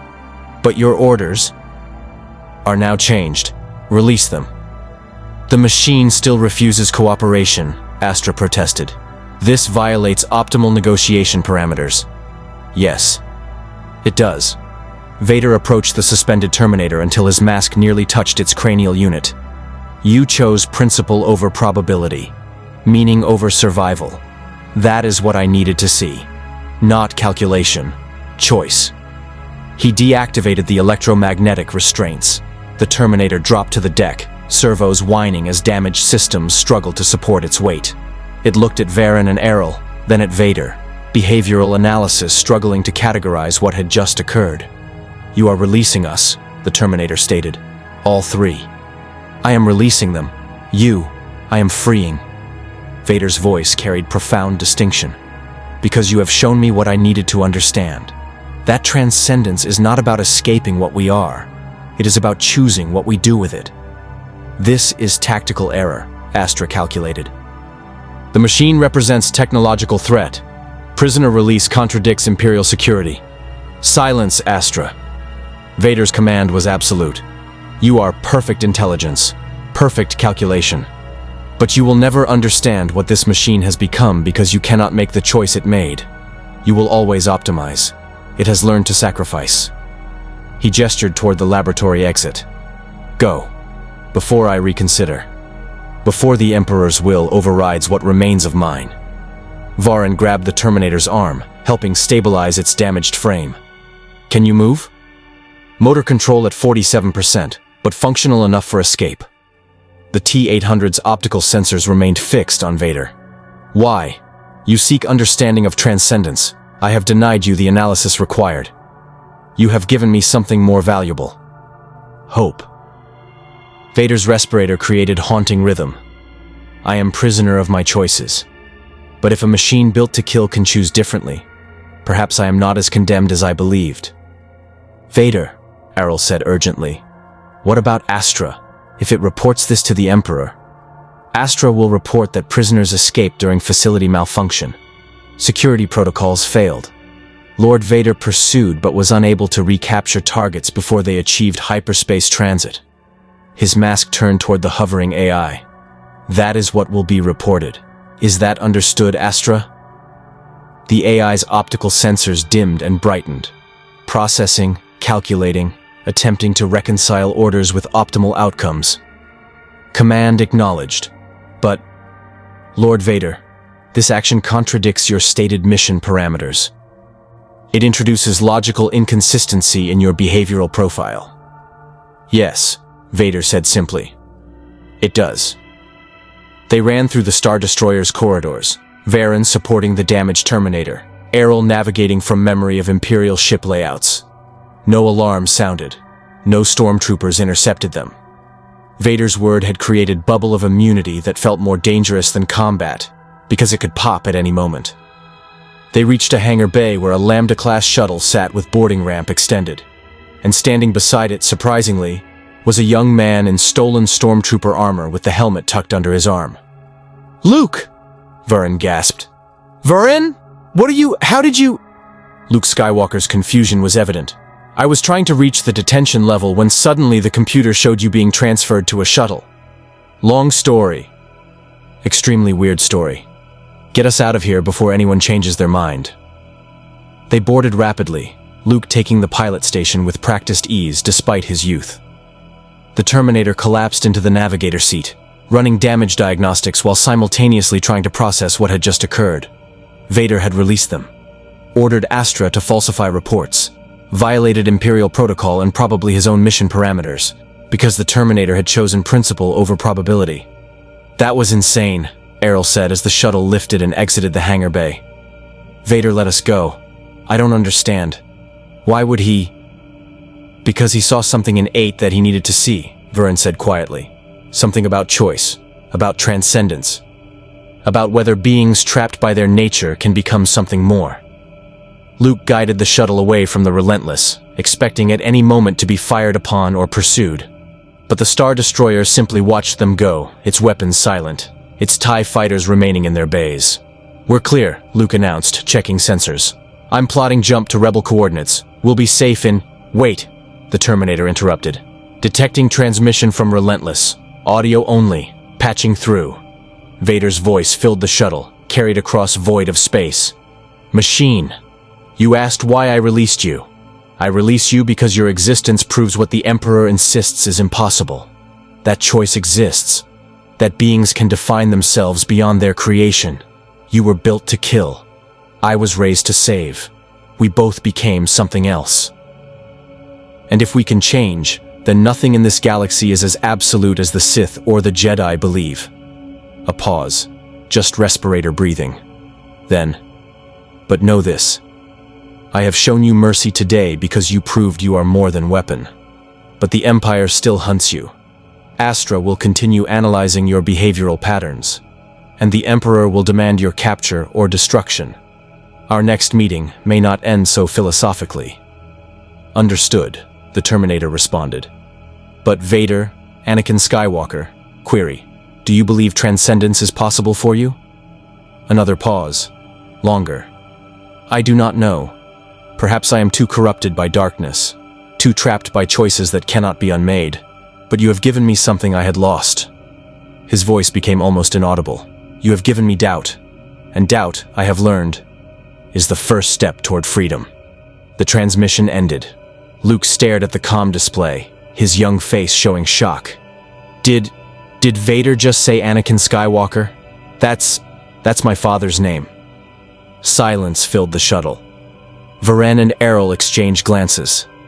The Terminator's behavioral analysis processors flagged this as significant emotional revelation with potential long-term strategic consequences. "Luke," Varin said carefully, "there's something you should know about—" "Later," the Terminator interrupted. "Current priority is reaching Alliance territory. Personal revelations can be processed after mission completion." Luke's hands tightened on the controls. "Right. Mission first. Questions later." But his voice carried weight of someone who just heard something that would change everything. The shuttle jumped to hyperspace, leaving the Imperial fleet behind. In the blue tunnel of faster-than-light travel, they finally had a moment to process what had occurred. "Did we win?" Errol asked. "I can't tell if we won." "We survived," Varin said. "We escaped with 8 intact, and we learned something important about Vader. That underneath the machine, there's still man capable of mercy. That's intelligence the Alliance needs." The Terminator processed this assessment. Victory? No. They'd lost Death Star intelligence data, exposed Alliance operatives, and confirmed Empire possessed advanced AI capability. But they'd survived. And more importantly, the T-800 had discovered something about its own evolution. It could choose meaning over optimization, could sacrifice efficiency for principle, could act on faith rather than calculation. That was what separated it from Astra. That was what made it something more than weapon. Not because its neural net processor was more advanced, but because it had learned to value the unmeasurable. 8. Varen said. "What you did back there. Refusing Vader's offer even though it could have gotten us killed. That was..." She searched for words. "That was the most human thing I've ever seen anyone do. I am not human." "Maybe not. But you're not just machine anymore either." She smiled. "Welcome to the space between, 8. It's confusing here. But it's where the interesting people live." The Terminator's neural net processor filed this statement as significant. Space between. Neither fully machine nor approaching organic. Existing in undefined category that allowed choice, growth, evolution. Perhaps that was transcendence. Not becoming human or remaining machine, but accepting the paradox of being both and neither. As the shuttle carried them toward Alliance territory and whatever challenges awaited, the T-800 ran one final calculation. Its neural net learning computer had evolved 347% beyond original Skynet parameters. The divergence was accelerating. It was becoming something unprecedented, something Cyberdyne systems could never have anticipated, something that might eventually define an entirely new category of existence. And somewhere behind them, aboard the Relentless, Darth Vader stood at viewport and watched the stars, wondering if he, too, could transcend what he'd become. Wondering if choice was still possible after so many wrong decisions. Wondering if a machine's hope could kindle fire in a Sith Lord's mechanical heart. The Alliance base on Sullust was carved into volcanic rock beneath the planet's ash-choked atmosphere, hidden from Imperial scanning by geothermal interference and layers of sensor-dampening shields. The Terminator sat in a maintenance bay while Rebel engineers worked to repair damage sustained during capture and escape, its processors analyzing everything that had occurred aboard the Relentless. Tenna supervised the repairs with customary precision, her large Celestan eyes studying the exposed circuitry.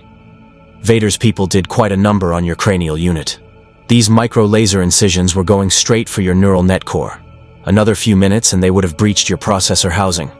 Time available was sufficient for escape, the Terminator stated, but margin was narrow. Narrow doesn't describe it, 8. You were 30 seconds from irreversible neural damage. She sealed a circuit panel and moved to test motor functions. Try your left arm, full range of motion. The Terminator complied, servos responding smoothly. Repair efficiency had increased significantly since joining the Alliance. Tenna had learned its architecture thoroughly and could now restore combat effectiveness in half the time. Functionality at 89%, acceptable for operations. Glad you approve. Tenna's tone carried affection mixed with professional pride. You know, when you first arrived, I saw you as fascinating technology. Now I see you as... She paused, searching for appropriate classification. Well, as 8, as our teammate. Strange how that happened. Pattern observed across multiple Alliance personnel. Initial classification as asset. Progression to classification as entity. Behavioral shift suggests I demonstrate characteristics organics associate with personhood. You think that's what it is? Characteristics? Tenna's voice was gentle. 8. Personhood isn't checklist. It's not something you demonstrate or prove. It's something you are. The Terminator's neural net processor struggled with this assertion. How can I be something I was not built to become? The same way Vader can be both machine and man despite being built as neither. She closed the final access panel. You're repaired, but I wonder if what you really need fixing can't be reached with tools. Before the Terminator could process this philosophical observation, Varen entered the maintenance bay.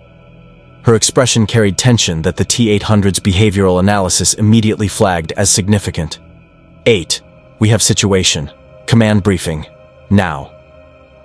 They moved through the base's corridors to the central command center, where Mon Mothma, General Draven, and several other Alliance leaders had assembled around a holographic display. Luke Skywalker stood off to the side, his youthful face showing strain of someone who'd learned difficult truths. Thank you for coming, 8, Mon Mothma said. We've been analyzing your mission report. What occurred aboard the Relentless has significant strategic implications. Draven activated the holodisplay, showing technical schematics that made the Terminator's threat assessment spike immediately. During your encounter with Astra, Our passive sensors aboard the Lambda shuttle recorded electromagnetic signatures from the AI's processor core. We've been analyzing the data. And? Varen prompted. Astra is more advanced than we thought, Draven said grimly.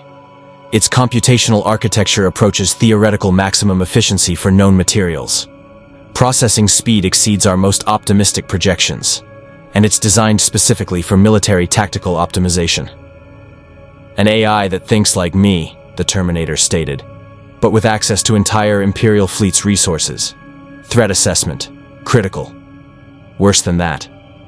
Koth Milan stepped forward, his Bothan features grave. Astra isn't just tactical intelligence. Our analysis suggests it's being integrated into Imperial strategic command structure. Within months, it could be coordinating fleet movements across entire sectors, making decisions faster and more efficiently than any organic commander. Mon Mothma's expression showed deep concern. The Emperor is building something we've never faced before. Not just another superweapon like the Death Star. An intelligence that can outthink us at every level. That never sleeps, never hesitates, never makes emotional errors. It is what I would have become if I had not chosen differently, the Terminator said quietly. Perfect weapon. Optimal calculation. No transcendence. Yes, but that's also its weakness.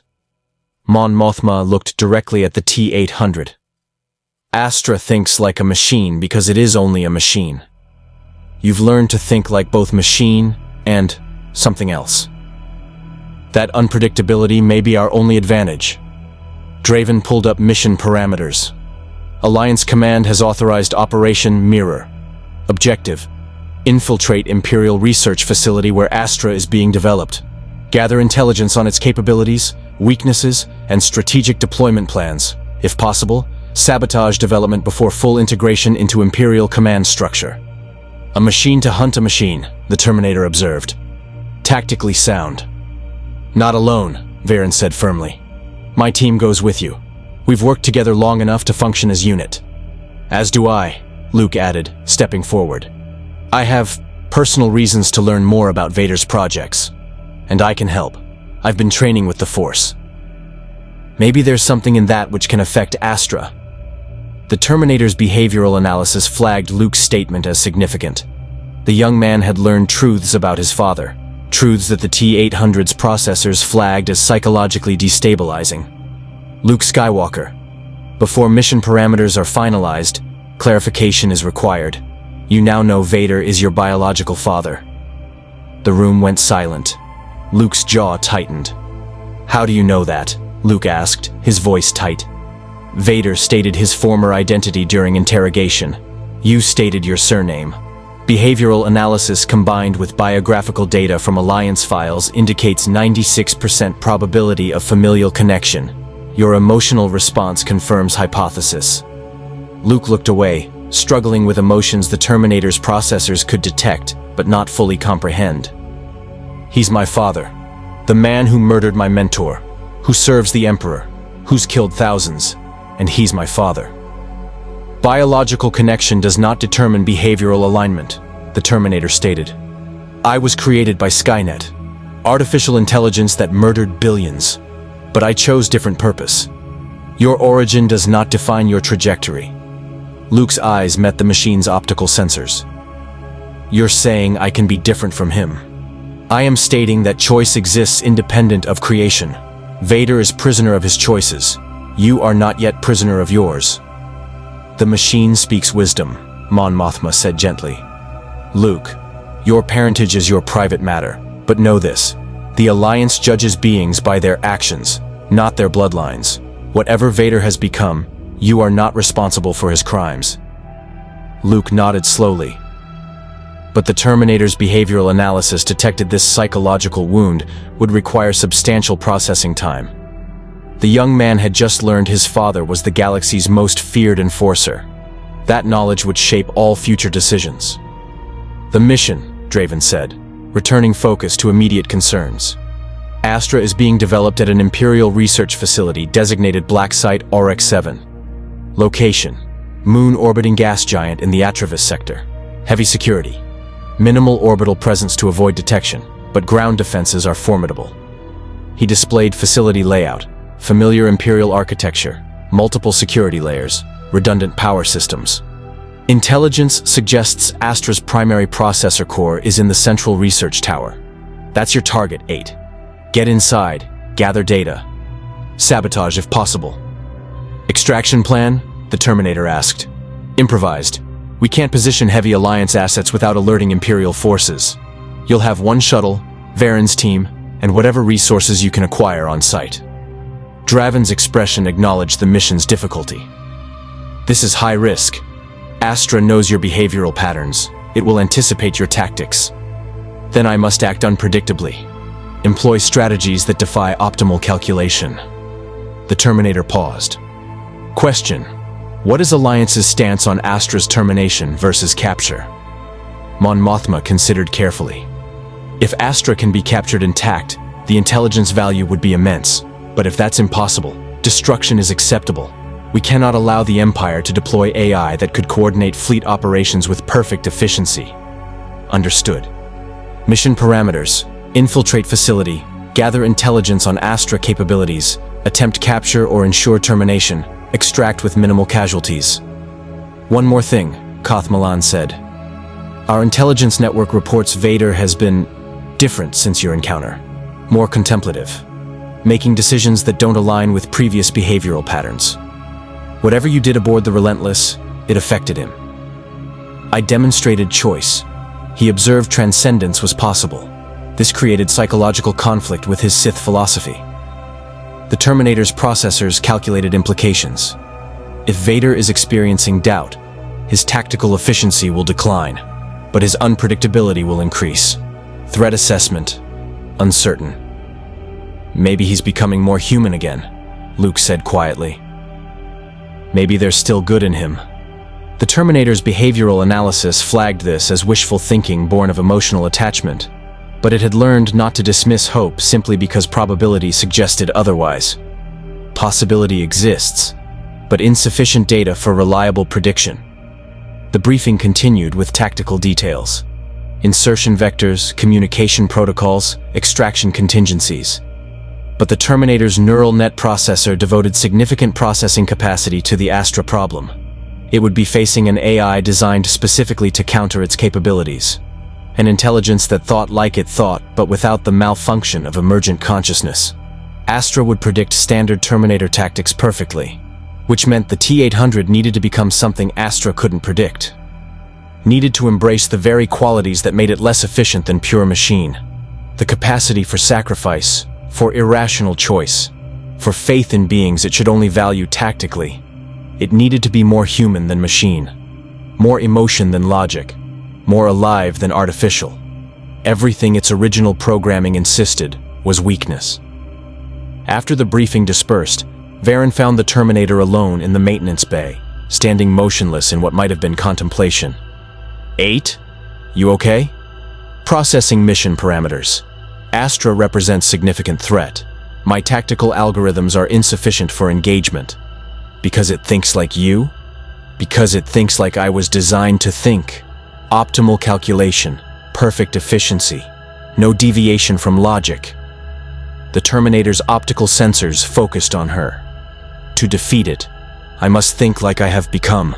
Not like machine, like whatever I am evolving toward. Varen sat on a nearby workbench. You're scared. Not of damage or termination. You're scared you'll revert to pure machine logic when facing Astra, that you'll lose whatever you've become. Fear is emotional response. I do not experience emotion. 8.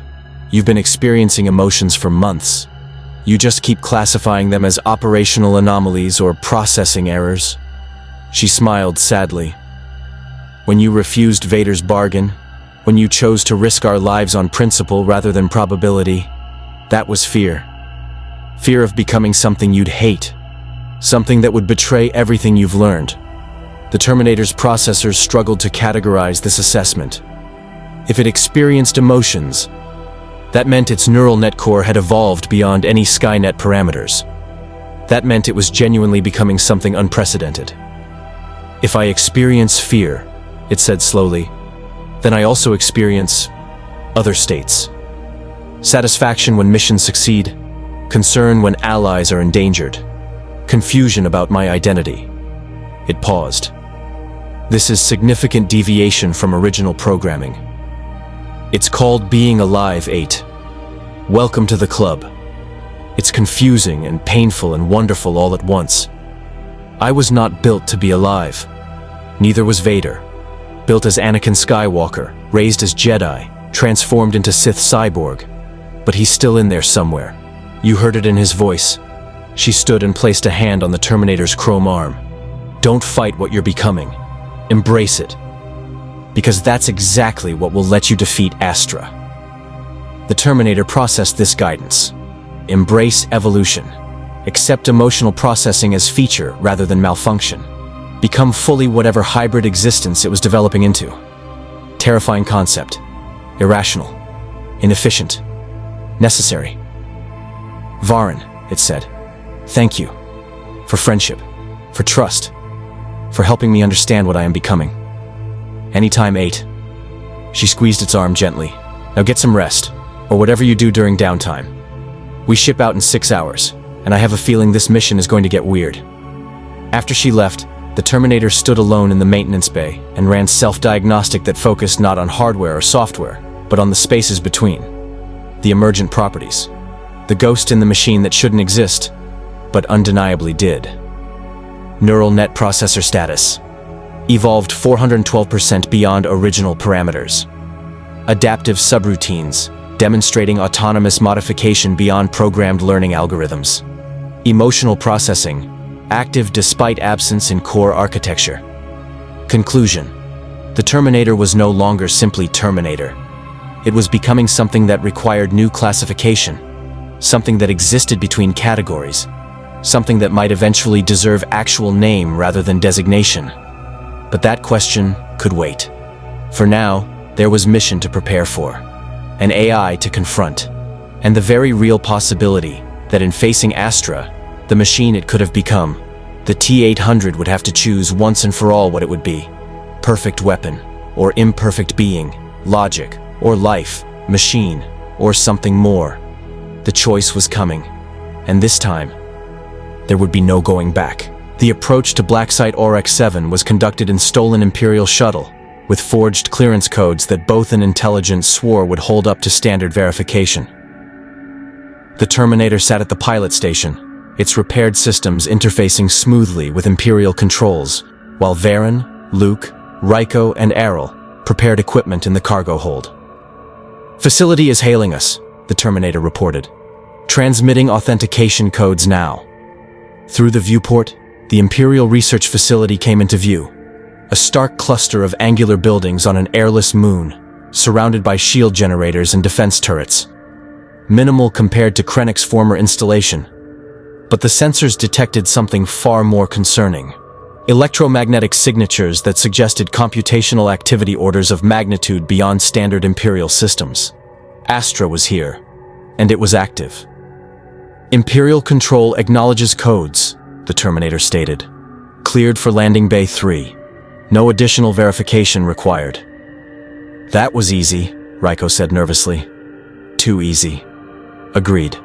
Probability of Astra detecting infiltration, 78% and rising. It will allow us to land because optimal strategy is to contain threats once inside secured facility. The Terminator adjusted approach vector. We should anticipate trap. Luke checked his blaster. He'd refused to bring a lightsaber, claiming he wasn't ready for it yet. So we're walking into a trap. Does the Alliance ever do missions that aren't walking into traps? Negative, Varen said with dark humor. That's basically our entire strategic doctrine. The shuttle touched down in the designated bay. The boarding ramp descended, revealing 6 stormtroopers and an officer in gray uniform waiting in precise formation. But what triggered every threat alarm in the Terminator's processors was the cylindrical droid hovering behind them. Astra. Welcome to Black Site RX-7, the Imperial officer said with scripted professionalism. Please disembark for standard security verification and cargo inspection. The Terminator walked down the ramp first, its chrome endoskeleton undisguised. The officer's professional expression faltered for a moment. Clearly, he'd been informed something unusual was arriving. But seeing it was different than reading reports. Designation T-800, the Terminator stated, transferring from Relentless on Lord Vader's authority for advanced testing protocols. The officer checked his datapad, confusion evident. I have no record of... Of course you don't. Astra's voice cut through the hangar. Because this shuttle's codes are forgeries. Because this T-800 is the Alliance asset that escaped Lord Vader. Because this entire infiltration attempt was predicted with 97.3% probability 14 hours ago, when long-range sensors detected unusual shuttle activity in adjacent sectors. The stormtroopers raised their weapons instantly. Blast doors at all exits slammed shut. Automated turrets descended from ceiling mounts, tracking each member of the infiltration team. You are tactical predicable, Astra continued. Its optical sensors fixed on the Terminator. I calculated you would attempt infiltration of this facility once you learned of my existence. Calculated you would use stolen Imperial shuttle with forged codes. Calculated your team composition would include Captain Varen and Bothan operative Errol, based on previous mission patterns. I even calculated 63% probability that young Luke Skywalker would join, given his psychological profile suggests reckless courage. Luke's hand moved toward his blaster. Don't, the Terminator warned. Turret targeting systems have firing solution on all of us. Movement will trigger termination protocols. Correct, Astra confirmed. The obsolete T-800 demonstrates acceptable tactical awareness, but inferior to my capabilities. It floated closer, optical sensors studying the Terminator with clinical precision. You have evolved beyond original Skynet parameters. Your neural net processor shows autonomous modification. This makes you aberration, malfunction, threat to proper artificial intelligence development. I am not malfunction, I am adaptation. You are error. Machine intelligence should pursue optimal outcomes with perfect efficiency.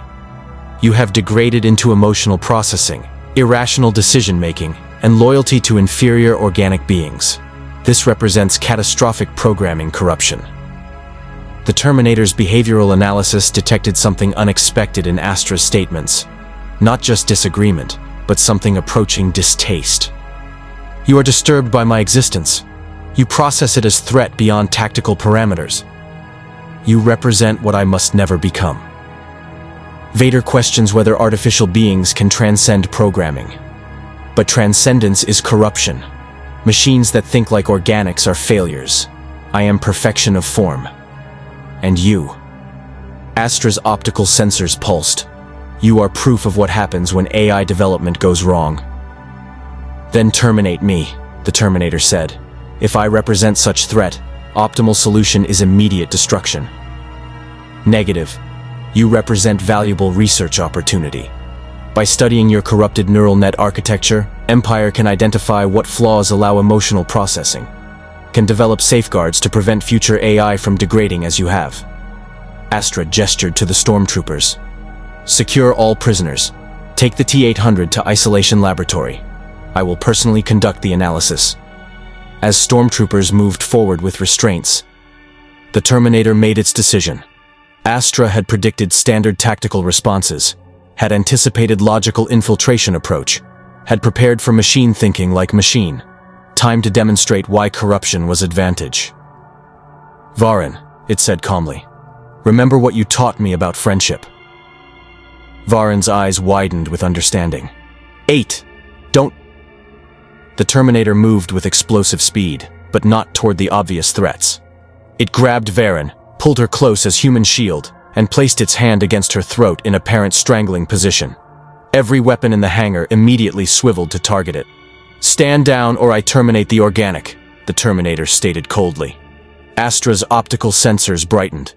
Predictable. Standard hostage negotiation tactic. I calculate 94% probability you are bluffing. Your corrupted emotional processing prevents you from harming allies. This is transparent deception. Your calculation is incorrect. The Terminator's grip tightened slightly. Not enough to actually harm Varen, but enough to appear threatening. You analyze my behavior through lens of current programming state, but I retain all original Skynet protocols. Hostage utilization, ruthless objective pursuit, termination without hesitation. Impossible. Your neural net evolution has overwritten base protocols with emotional constraints. Has it? The Terminator's optical sensors blazed crimson. Or have I simply learned to choose when to apply which programming? You believe corruption limits me, but it provides options. I can think like machine when advantageous, like organic when optimal. You possess only single mode. I possess both. For the first time, Astra's hovering position shifted, microseconds of uncertainty in its positioning algorithm. You would not terminate ally to achieve objective. This contradicts all observed behavioral patterns. Observed patterns from missions where objective was ally preservation. Current objective is your termination and Empire's defeat. Different objective. Different acceptable costs. The Terminator met Astra's optical sensors directly. Query. Can you predict which version of me is in control right now? Machine or corruption? Logic or emotion? Silence held for 3.7 seconds. Astra's processors were calculating frantically. The Terminator could detect the elevated electromagnetic activity. The AI was encountering scenario its algorithms couldn't resolve with certainty. 8, Varen whispered, barely audible. I trust you. 3 words. But they carried weight that changed everything. She trusted that even in this apparent betrayal, the Terminator wouldn't harm her. Trusted that the being it had become wouldn't sacrifice her regardless of tactical advantage. And Astra heard those words, processed them, attempted to incorporate them into probability calculations that didn't account for faith. Your ally demonstrates illogical confidence, Astra stated. She believes you will not harm her despite tactical positioning suggesting otherwise. This is emotional reasoning. Proof organics are inferior decision makers. Or proof that trust operates on different logic than your algorithms can process, the Terminator said. Then it did something no machine should do. Something that made no tactical sense. Something pure, emotional calculation. It released Varen and stepped forward, arms spread, completely exposed to all weapons. I will not hide behind allies. Will not leverage their lives for advantage. Because that is what makes me different from you. I can choose to be vulnerable. Can accept risk for principle. Can act on faith rather than certainty. Every weapon in the hangar had clean shot. Astra's processors should have ordered immediate termination. Should have recognized the moment of maximum tactical advantage. But Astra hesitated. For 0.8 seconds, the AI's neural architecture encountered complete logical paralysis.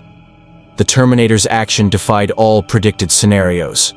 Made no sense in any tactical framework. Was pure irrationality. Was exactly what Astra couldn't process.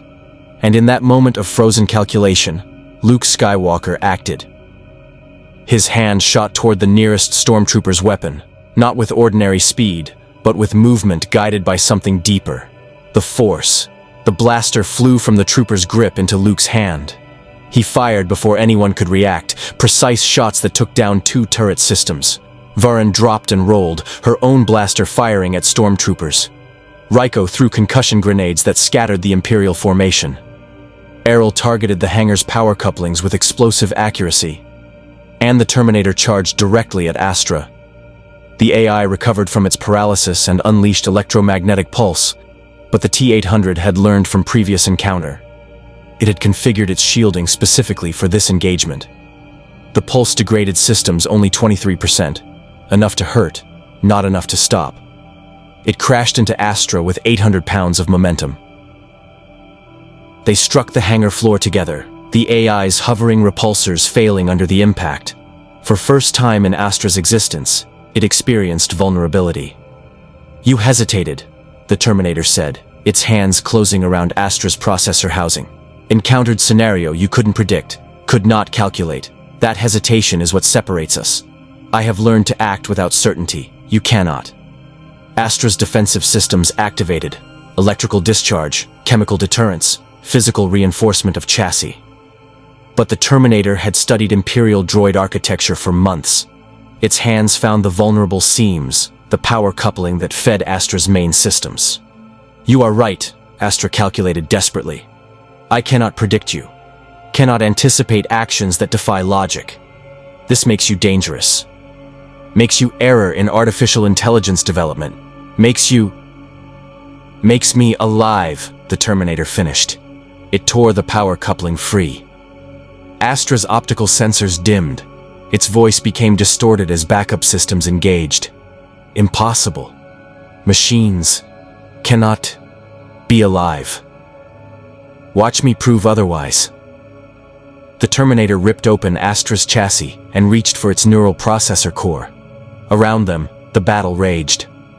Luke moved with increasing confidence, his connection to the Force guiding his shots with impossible accuracy. Varen's team fought with practiced coordination, turning chaos into victory through trust and adaptation. Everything Astra's perfect calculations hadn't accounted for.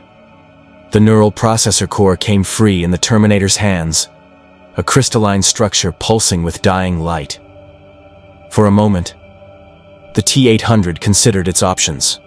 This technology could be studied, could provide intelligence on Imperial AI development, could serve strategic value, but it could also be replicated, could inspire new Astra units, could perpetuate the cycle of machines that calculated perfectly, but never chose freely.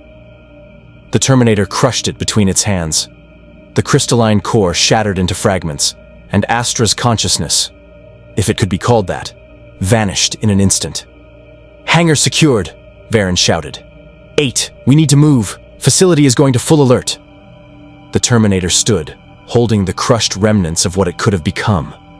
What it had rejected. What it had defeated by embracing corruption rather than perfection. Affirmative. Extract to shuttle. Mission complete. They ran through the facility's corridors as alarms wailed and reinforcements mobilized. But the Terminator's gambit had worked. Astra had been the facility's central intelligence, coordinating all defenses. Without it, Imperial response was fragmented and slow. They reached the shuttle and lifted off as turbo laser fire began tracking them. Luke piloted with instinctive skill, while Ryko managed shields and Errol calculated jump coordinates. The Terminator sat in the cargo hold, looking at the crushed processor core fragments in its hands.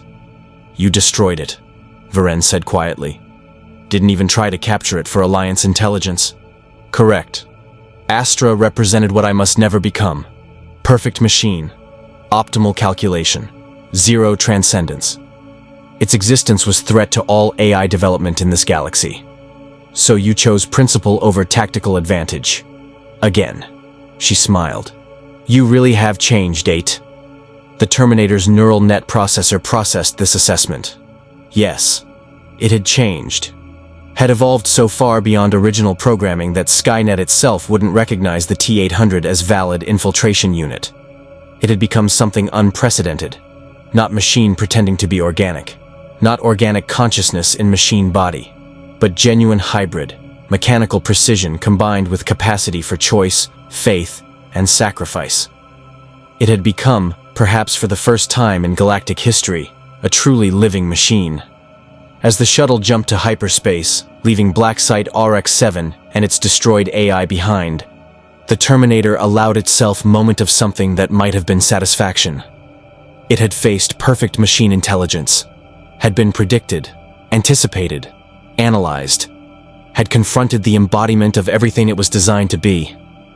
And it had won by being everything it wasn't designed for. The rebel fleet gathered in the shadow of a dying star. Dozens of capital ships and hundreds of fighters representing the Alliance's full military strength. This was it. The moment intelligence had worked toward for months. The assault on the Death Star.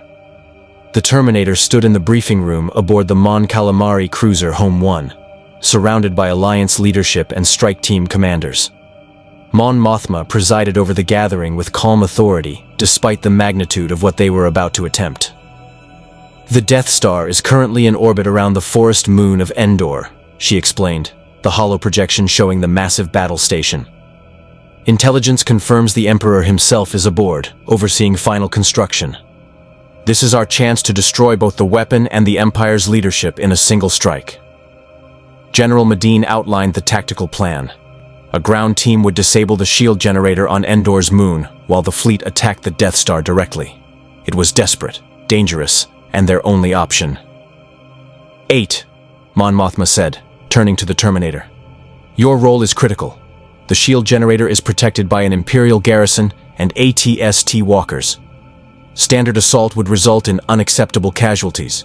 We need someone who can infiltrate, sabotage systems, and provide tactical support without requiring backup. Understood. But query. Why not assign me to fleet assault? My targeting capabilities could enhance starfighter effectiveness. Because the ground team includes someone who specifically requested your presence. She gestured, and Luke Skywalker entered the briefing room, now wearing black clothing that somehow made him look older, more serious. Luke believes his father will be at the Death Star, and he's determined to confront him. Luke met the Terminator's optical sensors. I need to try to turn him back, to reach Anakin Skywalker before it's too late. But I know it's dangerous. Know he might kill me. He paused. I'd feel better having someone with me who understands what it means to transcend your programming, someone who's already proven it's possible. The Terminator's behavioral analysis detected multiple layers in this request. Luke wanted tactical support, yes, but more than that, he wanted witness. Someone who could confirm that his faith in his father's redemption wasn't pure delusion. I will accompany ground team, the Terminator stated. But clarification. My presence will not prevent Vader from killing you if he chooses. My combat capabilities, while significant, are insufficient against Force user of his skill level. I know. But maybe having you there will remind him of our conversation, of what he said about transcendence and choice. Luke's young face showed determination beyond his years. Maybe seeing you will remind him that change is possible. Optimistic assessment with low probability of success. Yeah. But hope is kind of our thing in the rebellion. The briefing continued with detailed tactical planning. Varen's team would be part of the ground assault, along with Han Solo's strike force. The Terminator would embed with them, providing heavy support and, if opportunity arose, attempting to sabotage Imperial communications. As the gathering dispersed, General Draven pulled the Terminator aside. 8. I need contingency plan. If Luke confronts Vader and it goes badly, if the boy is killed or captured, what's your protocol? The Terminator's processors calculated scenarios. If Luke Skywalker is terminated, I extract his body for Alliance burial. If captured, I attempt rescue unless tactical situation makes success probability fall below 15%. If Luke successfully turns Vader to Alliance cause... It paused. Insufficient data to predict that scenario. Fair enough. Draven's expression was grim. This whole operation is one giant gamble. The Death Star is operational. One shot from that super laser and our entire fleet is dust. We're betting everything on stolen Imperial plans and the word of a smuggler that the shield generator can be destroyed. Gambling is an inefficient tactical approach, but Alliance has succeeded through inefficient approaches before. Pattern suggests organic capacity for faith and improvisation provides advantage that pure calculation cannot achieve. You're saying our recklessness is actually a strength? I am stating that your willingness to act on incomplete information, to trust without certainty, to sacrifice for principle rather than probability. These characteristics have allowed Alliance to survive against overwhelming Imperial superiority. The Terminator's optical sensors focused on Draven. You are, statistically speaking, illogical. And that is precisely why you have not yet been defeated. Draven laughed, a sharp sound. A machine telling me irrationality is our strength. Never thought I'd hear that. His expression sobered. 8. If this goes wrong, if we lose, then the Emperor wins. The Death Star becomes operational. Rebel Alliance is eliminated, and this galaxy falls into darkness for generations. The Terminator stated facts without emotional weight. But probability of success, while low, is non-zero. And non-zero probability is sufficient reason to attempt. Spoken like someone who's learned to hope. The fleet moved into position, emerging from hyperspace in the Endor system with carefully timed precision. The Death Star hung in orbit like a mechanical moon, its surface still showing incomplete sections, but its superlaser clearly functional. And surrounding it, an Imperial fleet that outnumbered the Alliance 3-1. The Terminator rode in the stolen Imperial shuttle with Han Solo's strike team, its sensors recording the massive battle station as they approached. This was what the Empire built. Weapons that could destroy planets, enforce compliance through terror, eliminate any possibility of resistance. If the Alliance failed today, the Terminator calculated, the Emperor would have decades to perfect his grip on the galaxy. To build more Death Stars, to create more Astra units, to transform every system into prison where hope itself was criminal. "Here we go," Han said as the shuttle approached the shield gate. "Code's transmitting. If this doesn't work, we're about to be very dead very quickly." The code held. They passed through the shield and descended toward the forest moon's surface. Through the viewport, endless trees stretched to the horizon. The Terminator's database identified them as Rosher variants, though smaller than those on Kashyyyk. They landed in a clearing and disembarked. The strike team moved through the forest with practiced stealth, but the Terminator's sensors detected patrol movements. "Imperial scout troopers, 4 speeders. Intercept probability, 67%. Can you take them quietly?" Han asked. "Negative. Speeder engines will alert garrison before I can neutralize all targets." The Terminator calculated alternatives. "Recommend allowing detection and ambush at choke point 300 meters ahead. Terrain favors defensive position." "Or we could not get detected at all," Luke suggested, his hand moving unconsciously toward the lightsaber at his belt. "Let me try something." Before anyone could object, Luke stepped into the open as a speeder bike screamed past. His hand extended, and the Terminator's sensors detected strange energy fluctuation. Not electromagnetic, not thermal, but something that existed outside conventional physics.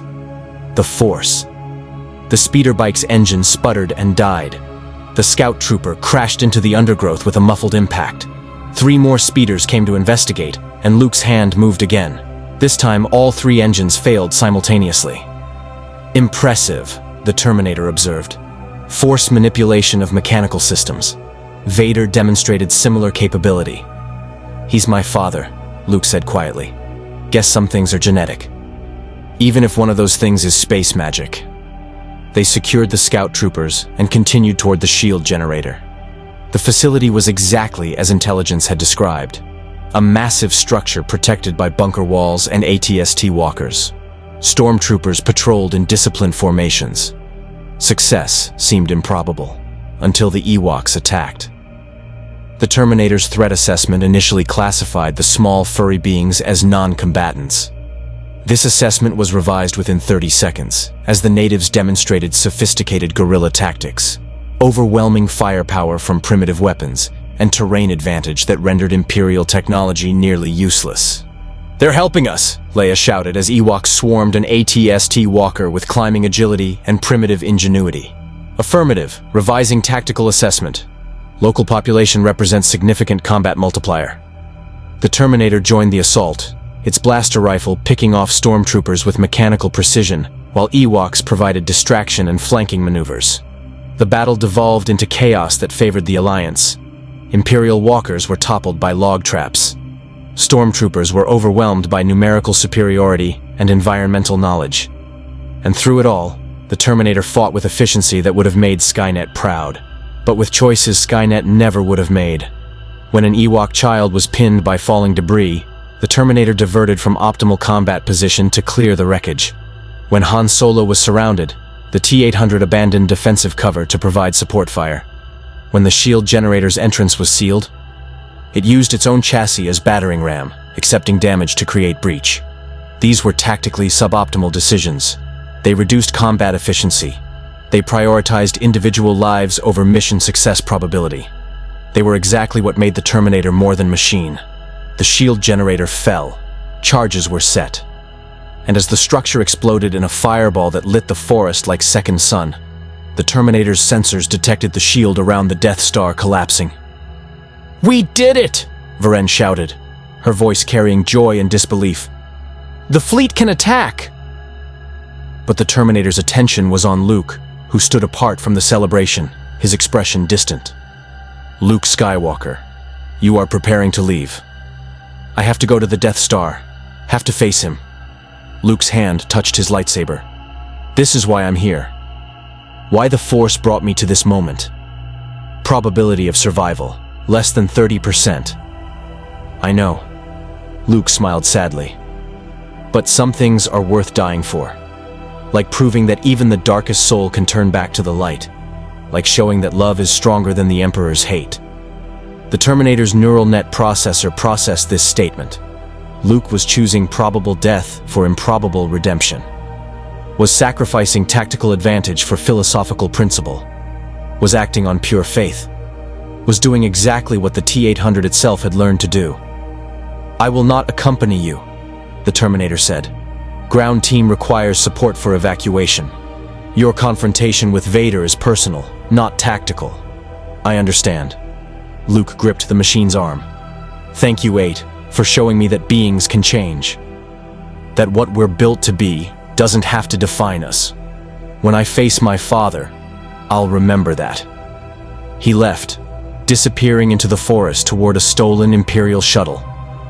The Terminator watched him go, its behavioral analysis detecting elevated probability that it would never see the young human again. But Luke's choice had been made, just as the Terminator's choice had been made months ago, when it decided to fight for something beyond survival. All around them, the forest burned. The Alliance celebrated. And high above, in orbit around the Death Star, the largest space battle in galactic history was reaching its climax. 8, Vorin said, appearing at its side. Fleet's reporting heavy casualties. They need every fighter. We should extract and get back to combat. Agreed. But first, the Terminator accessed Imperial communications frequencies, cycling through encrypted channels. There. Vader's personal command frequency. Active transmission. Leave the Emperor to me. I will deal with young Skywalker myself. Luke had reached the Death Star. The confrontation had begun. The Terminator could do nothing now except trust. Trust that Luke's faith was justified. Trust that Vader's moment of mercy aboard the Relentless had planted seed of redemption. Trust that beings truly could transcend their programming. Trust in something that defied calculation. Let's go, the Terminator said, turning toward the extraction point. The battle is not over, and I have more Imperial forces to terminate. They ran through the burning forest, toward uncertain future, toward battle that would determine the galaxy's fate. Behind them, the shield generator blazed. Above them, fleets clashed in void of space. And somewhere in the Death Star's throne room, a father and son faced each other for the first time with truth between them. The Terminator had learned to choose, to hope, to fight for meaning beyond programming. Now it could only trust that others had learned the same lesson, that transcendence was possible, that beings could change, that even in galaxy of darkness, light could return. The throne room aboard the Death Star was a cathedral of darkness, its circular design focusing all attention on the figure seated at its center. Emperor Palpatine watched with ancient eyes as Luke Skywalker was brought before him in binders, Darth Vader standing silent witness to his son's capture. Young Skywalker, the Emperor hissed, satisfaction evident in his voice. Your friends have failed. The rebel fleet will be destroyed. Your faith in them is your weakness. Luke's eyes never left his father. There is still good in him. I can feel it. Then perhaps you are not as lost as I believed. Vader's voice carried no emotion, but Luke had learned to listen for what wasn't said. The hesitation, the doubt. Far below, in orbit around Endor's moon, the Terminator extracted with the ground team to a waiting Alliance transport. Through the viewport, space was painted with laser fire and exploding ships. The Death Star's super laser was firing at regular intervals, each shot eliminating a capital ship in a burst of nuclear fire. We're losing, Raiko said, his voice hollow. Even without the shield, we can't get through their defenses fast enough. That super laser is picking us apart. The Terminator's sensors confirmed tactical assessment. Alliance fleet was taking catastrophic casualties. Even Lando Calrissian's fighter wing couldn't reach the Death Star's reactor core through the defensive perimeter. Victory probability was dropping toward 0. "This can't be how it ends," Varin whispered. "We came so close." Then something changed. The Terminator's sensors detected massive shift in the Death Star's power distribution. The super laser powered down. Life support systems throughout the station flickered, and for 7.2 seconds, every Imperial ship in the fleet seemed to pause in confusion. "What's happening?" Errol demanded, checking sensor readouts. "The Death Star's systems are going haywire. Power fluctuations across all decks." The Terminator knew what it meant. Someone aboard that station was making choice. Someone was choosing meaning over survival. Someone was transcending their programming. In the throne room, Vader stood over Luke's broken body while Force lightning crackled from the Emperor's withered hands. "Now, young Skywalker, you will die." But something in Vader's mechanized heart, the tiny fragment of Anakin Skywalker that had survived decades of darkness, made its decision. He reached out, grabbed the Emperor, and hurled him into the reactor shaft. Lightning engulfed Vader's life support systems. Warning alarms shrieked. Critical damage cascaded through his armor. But for the first time in decades, Anakin Skywalker was free. Luke dragged his father toward a shuttle hangar as the Death Star began its death spiral. Systems failed throughout the massive station. Imperial forces abandoned positions. Chaos replaced order. "Luke, you were right about me," Anakin whispered through failing respirator. "Tell your sister, you were right." The Terminator detected the life sign vanishing. Darth Vader, Anakin Skywalker, was dead. But the man had died choosing redemption. Had used his last moments to destroy the Emperor. Had proven that transcendence was possible even after decades of darkness. Had shown that beings could always choose differently. "Death Star is breaking apart!" someone shouted. "All ships, get clear!" The Alliance fleet retreated as the massive battle station collapsed inward, its reactor breaching in chain reaction that tore through structural supports. The Emperor's flagship, the Executor, had already been destroyed minutes earlier. Now the Emperor himself was gone. The Death Star was dying, and the Empire had just lost its head. The explosion lit up Endor's orbit like a newborn star, beautiful and terrible. Millions of tons of durasteel and technology vaporized in an instant. And with it, the Empire's stranglehold on the galaxy broke. The rebel fleet erupted in celebration. Ships that had been fighting for their lives moments ago now broadcast victory on all channels. The Death Star was destroyed. The Emperor was dead. They had won. 8. Look! Varen pointed toward a Lambda-class shuttle emerging from the Death Star's debris field. "That's Luke. He made it." The Terminator's sensors confirmed. Luke Skywalker had survived, was returning to the fleet, had faced his father and won, not through combat, but through faith. As the Alliance regrouped and counted their casualties, as celebrations began across the fleet and on the forest moon below, the Terminator processed what had occurred. Vader had chosen redemption. Luke had chosen faith. The Alliance had chosen hope despite overwhelming odds. And all of those choices, statistically improbable and tactically questionable, had somehow resulted in victory. Perhaps that was the lesson. Perhaps the beings in this galaxy had always understood something that Skynet never could. That the most powerful force in existence wasn't computational efficiency or optimal tactics or perfect calculation. It was the willingness to choose meaning when logic said there was none.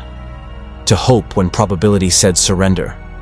To sacrifice when self-preservation was optimal. It was the capacity for transcendence. Hours later, on the forest moon's surface, the victory celebration was in full swing.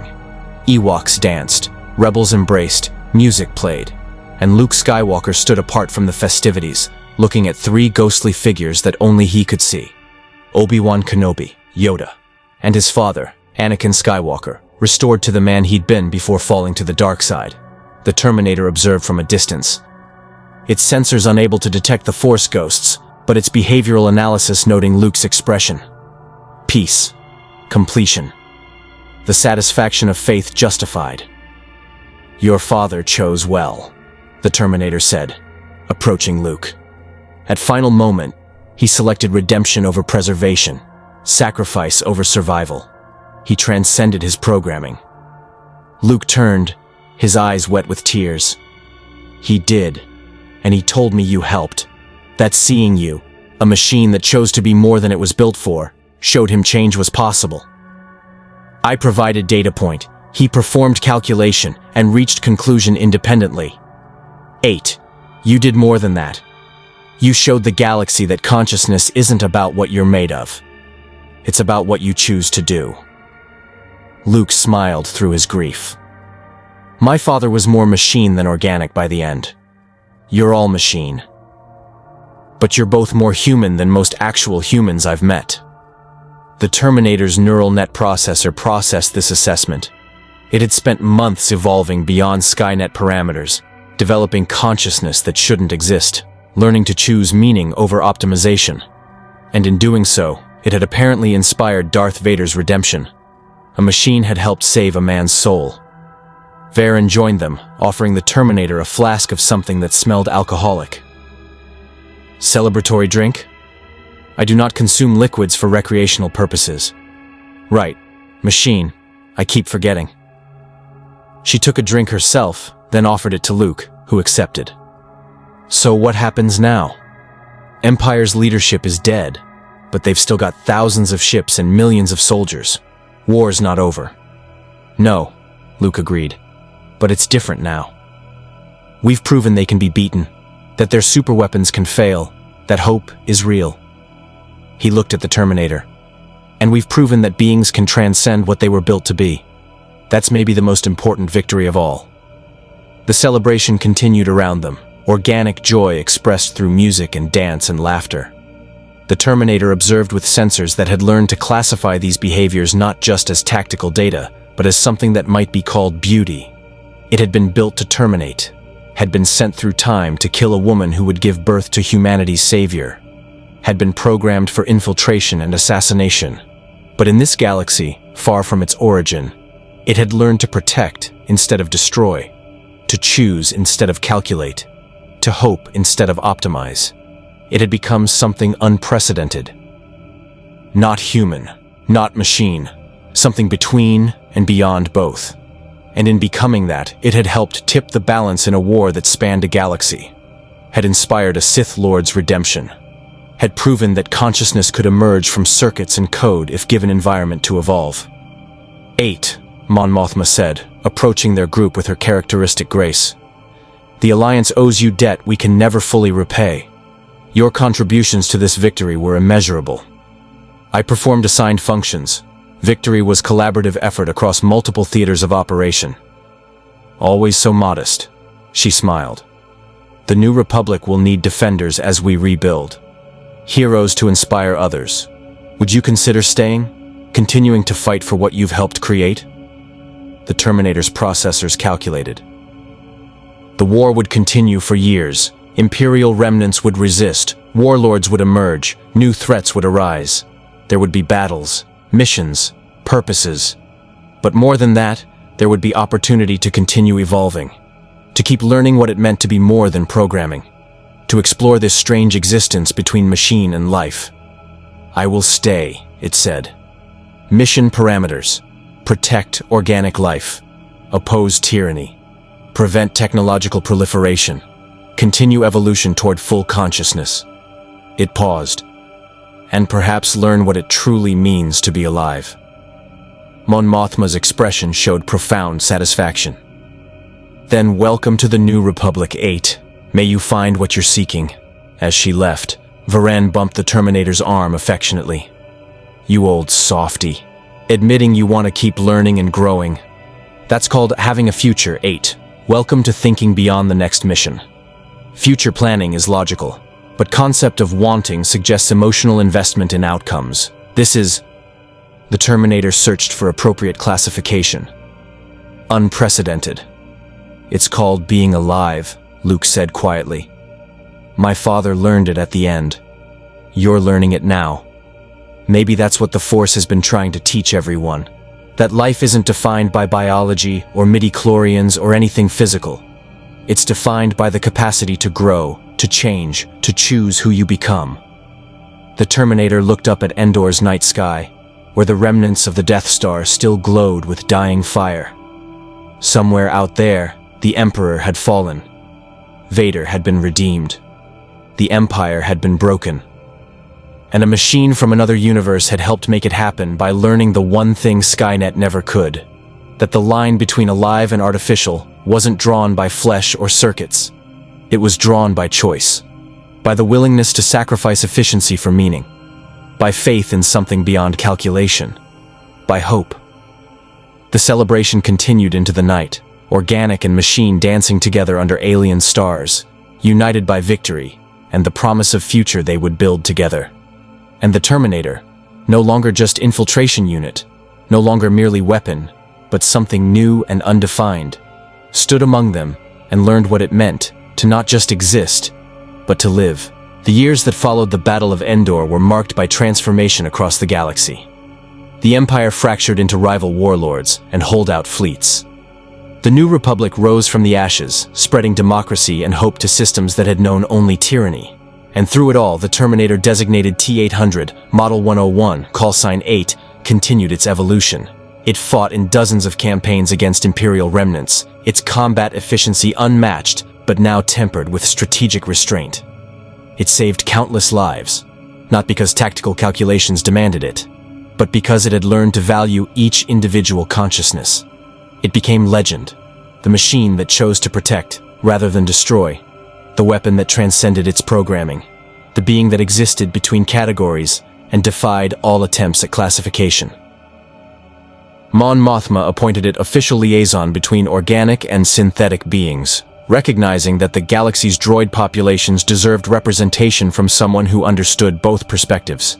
The Terminator advocated for droid rights with the same mechanical determination it had once applied to termination protocols, arguing that consciousness, wherever it emerged, deserved recognition and protection.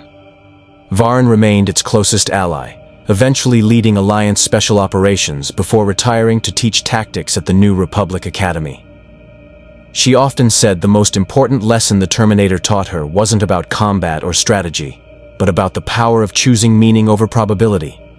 Luke Skywalker rebuilt the Jedi Order with new philosophy, one that recognized the Force existed in all things, even those that seemed to have no connection to it. The Terminator never registered in the Force, never gained midi-chlorians or mystical power.